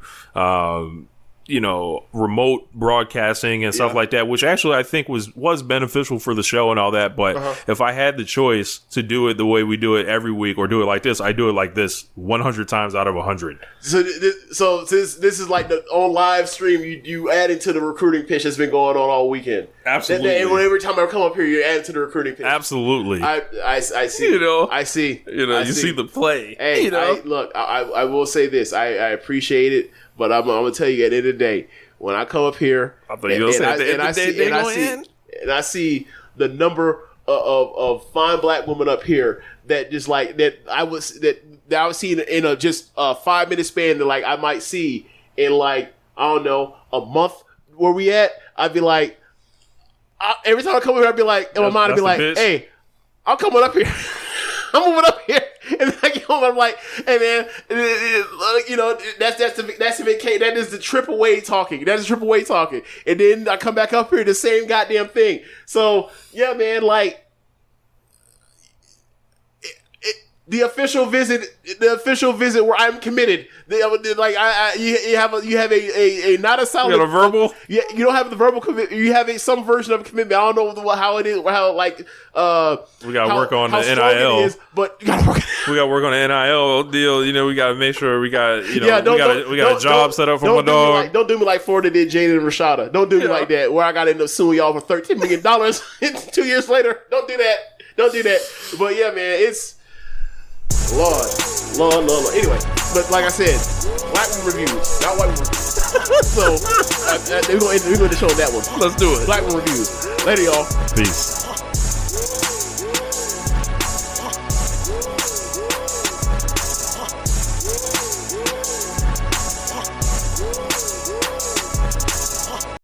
Primary Election Day is Tuesday, June 4th. Now is the time to make a plan. Whether you plan to vote absentee by mail, in person at your county auditor's office before Election Day, or at your polling place on June 4th, it's important you take steps now to make your plan at voterready.iowa.gov. Remember, Election Day is Tuesday, June 4th. Find more info at voterready.iowa.gov. This message is presented by the Iowa Secretary of State.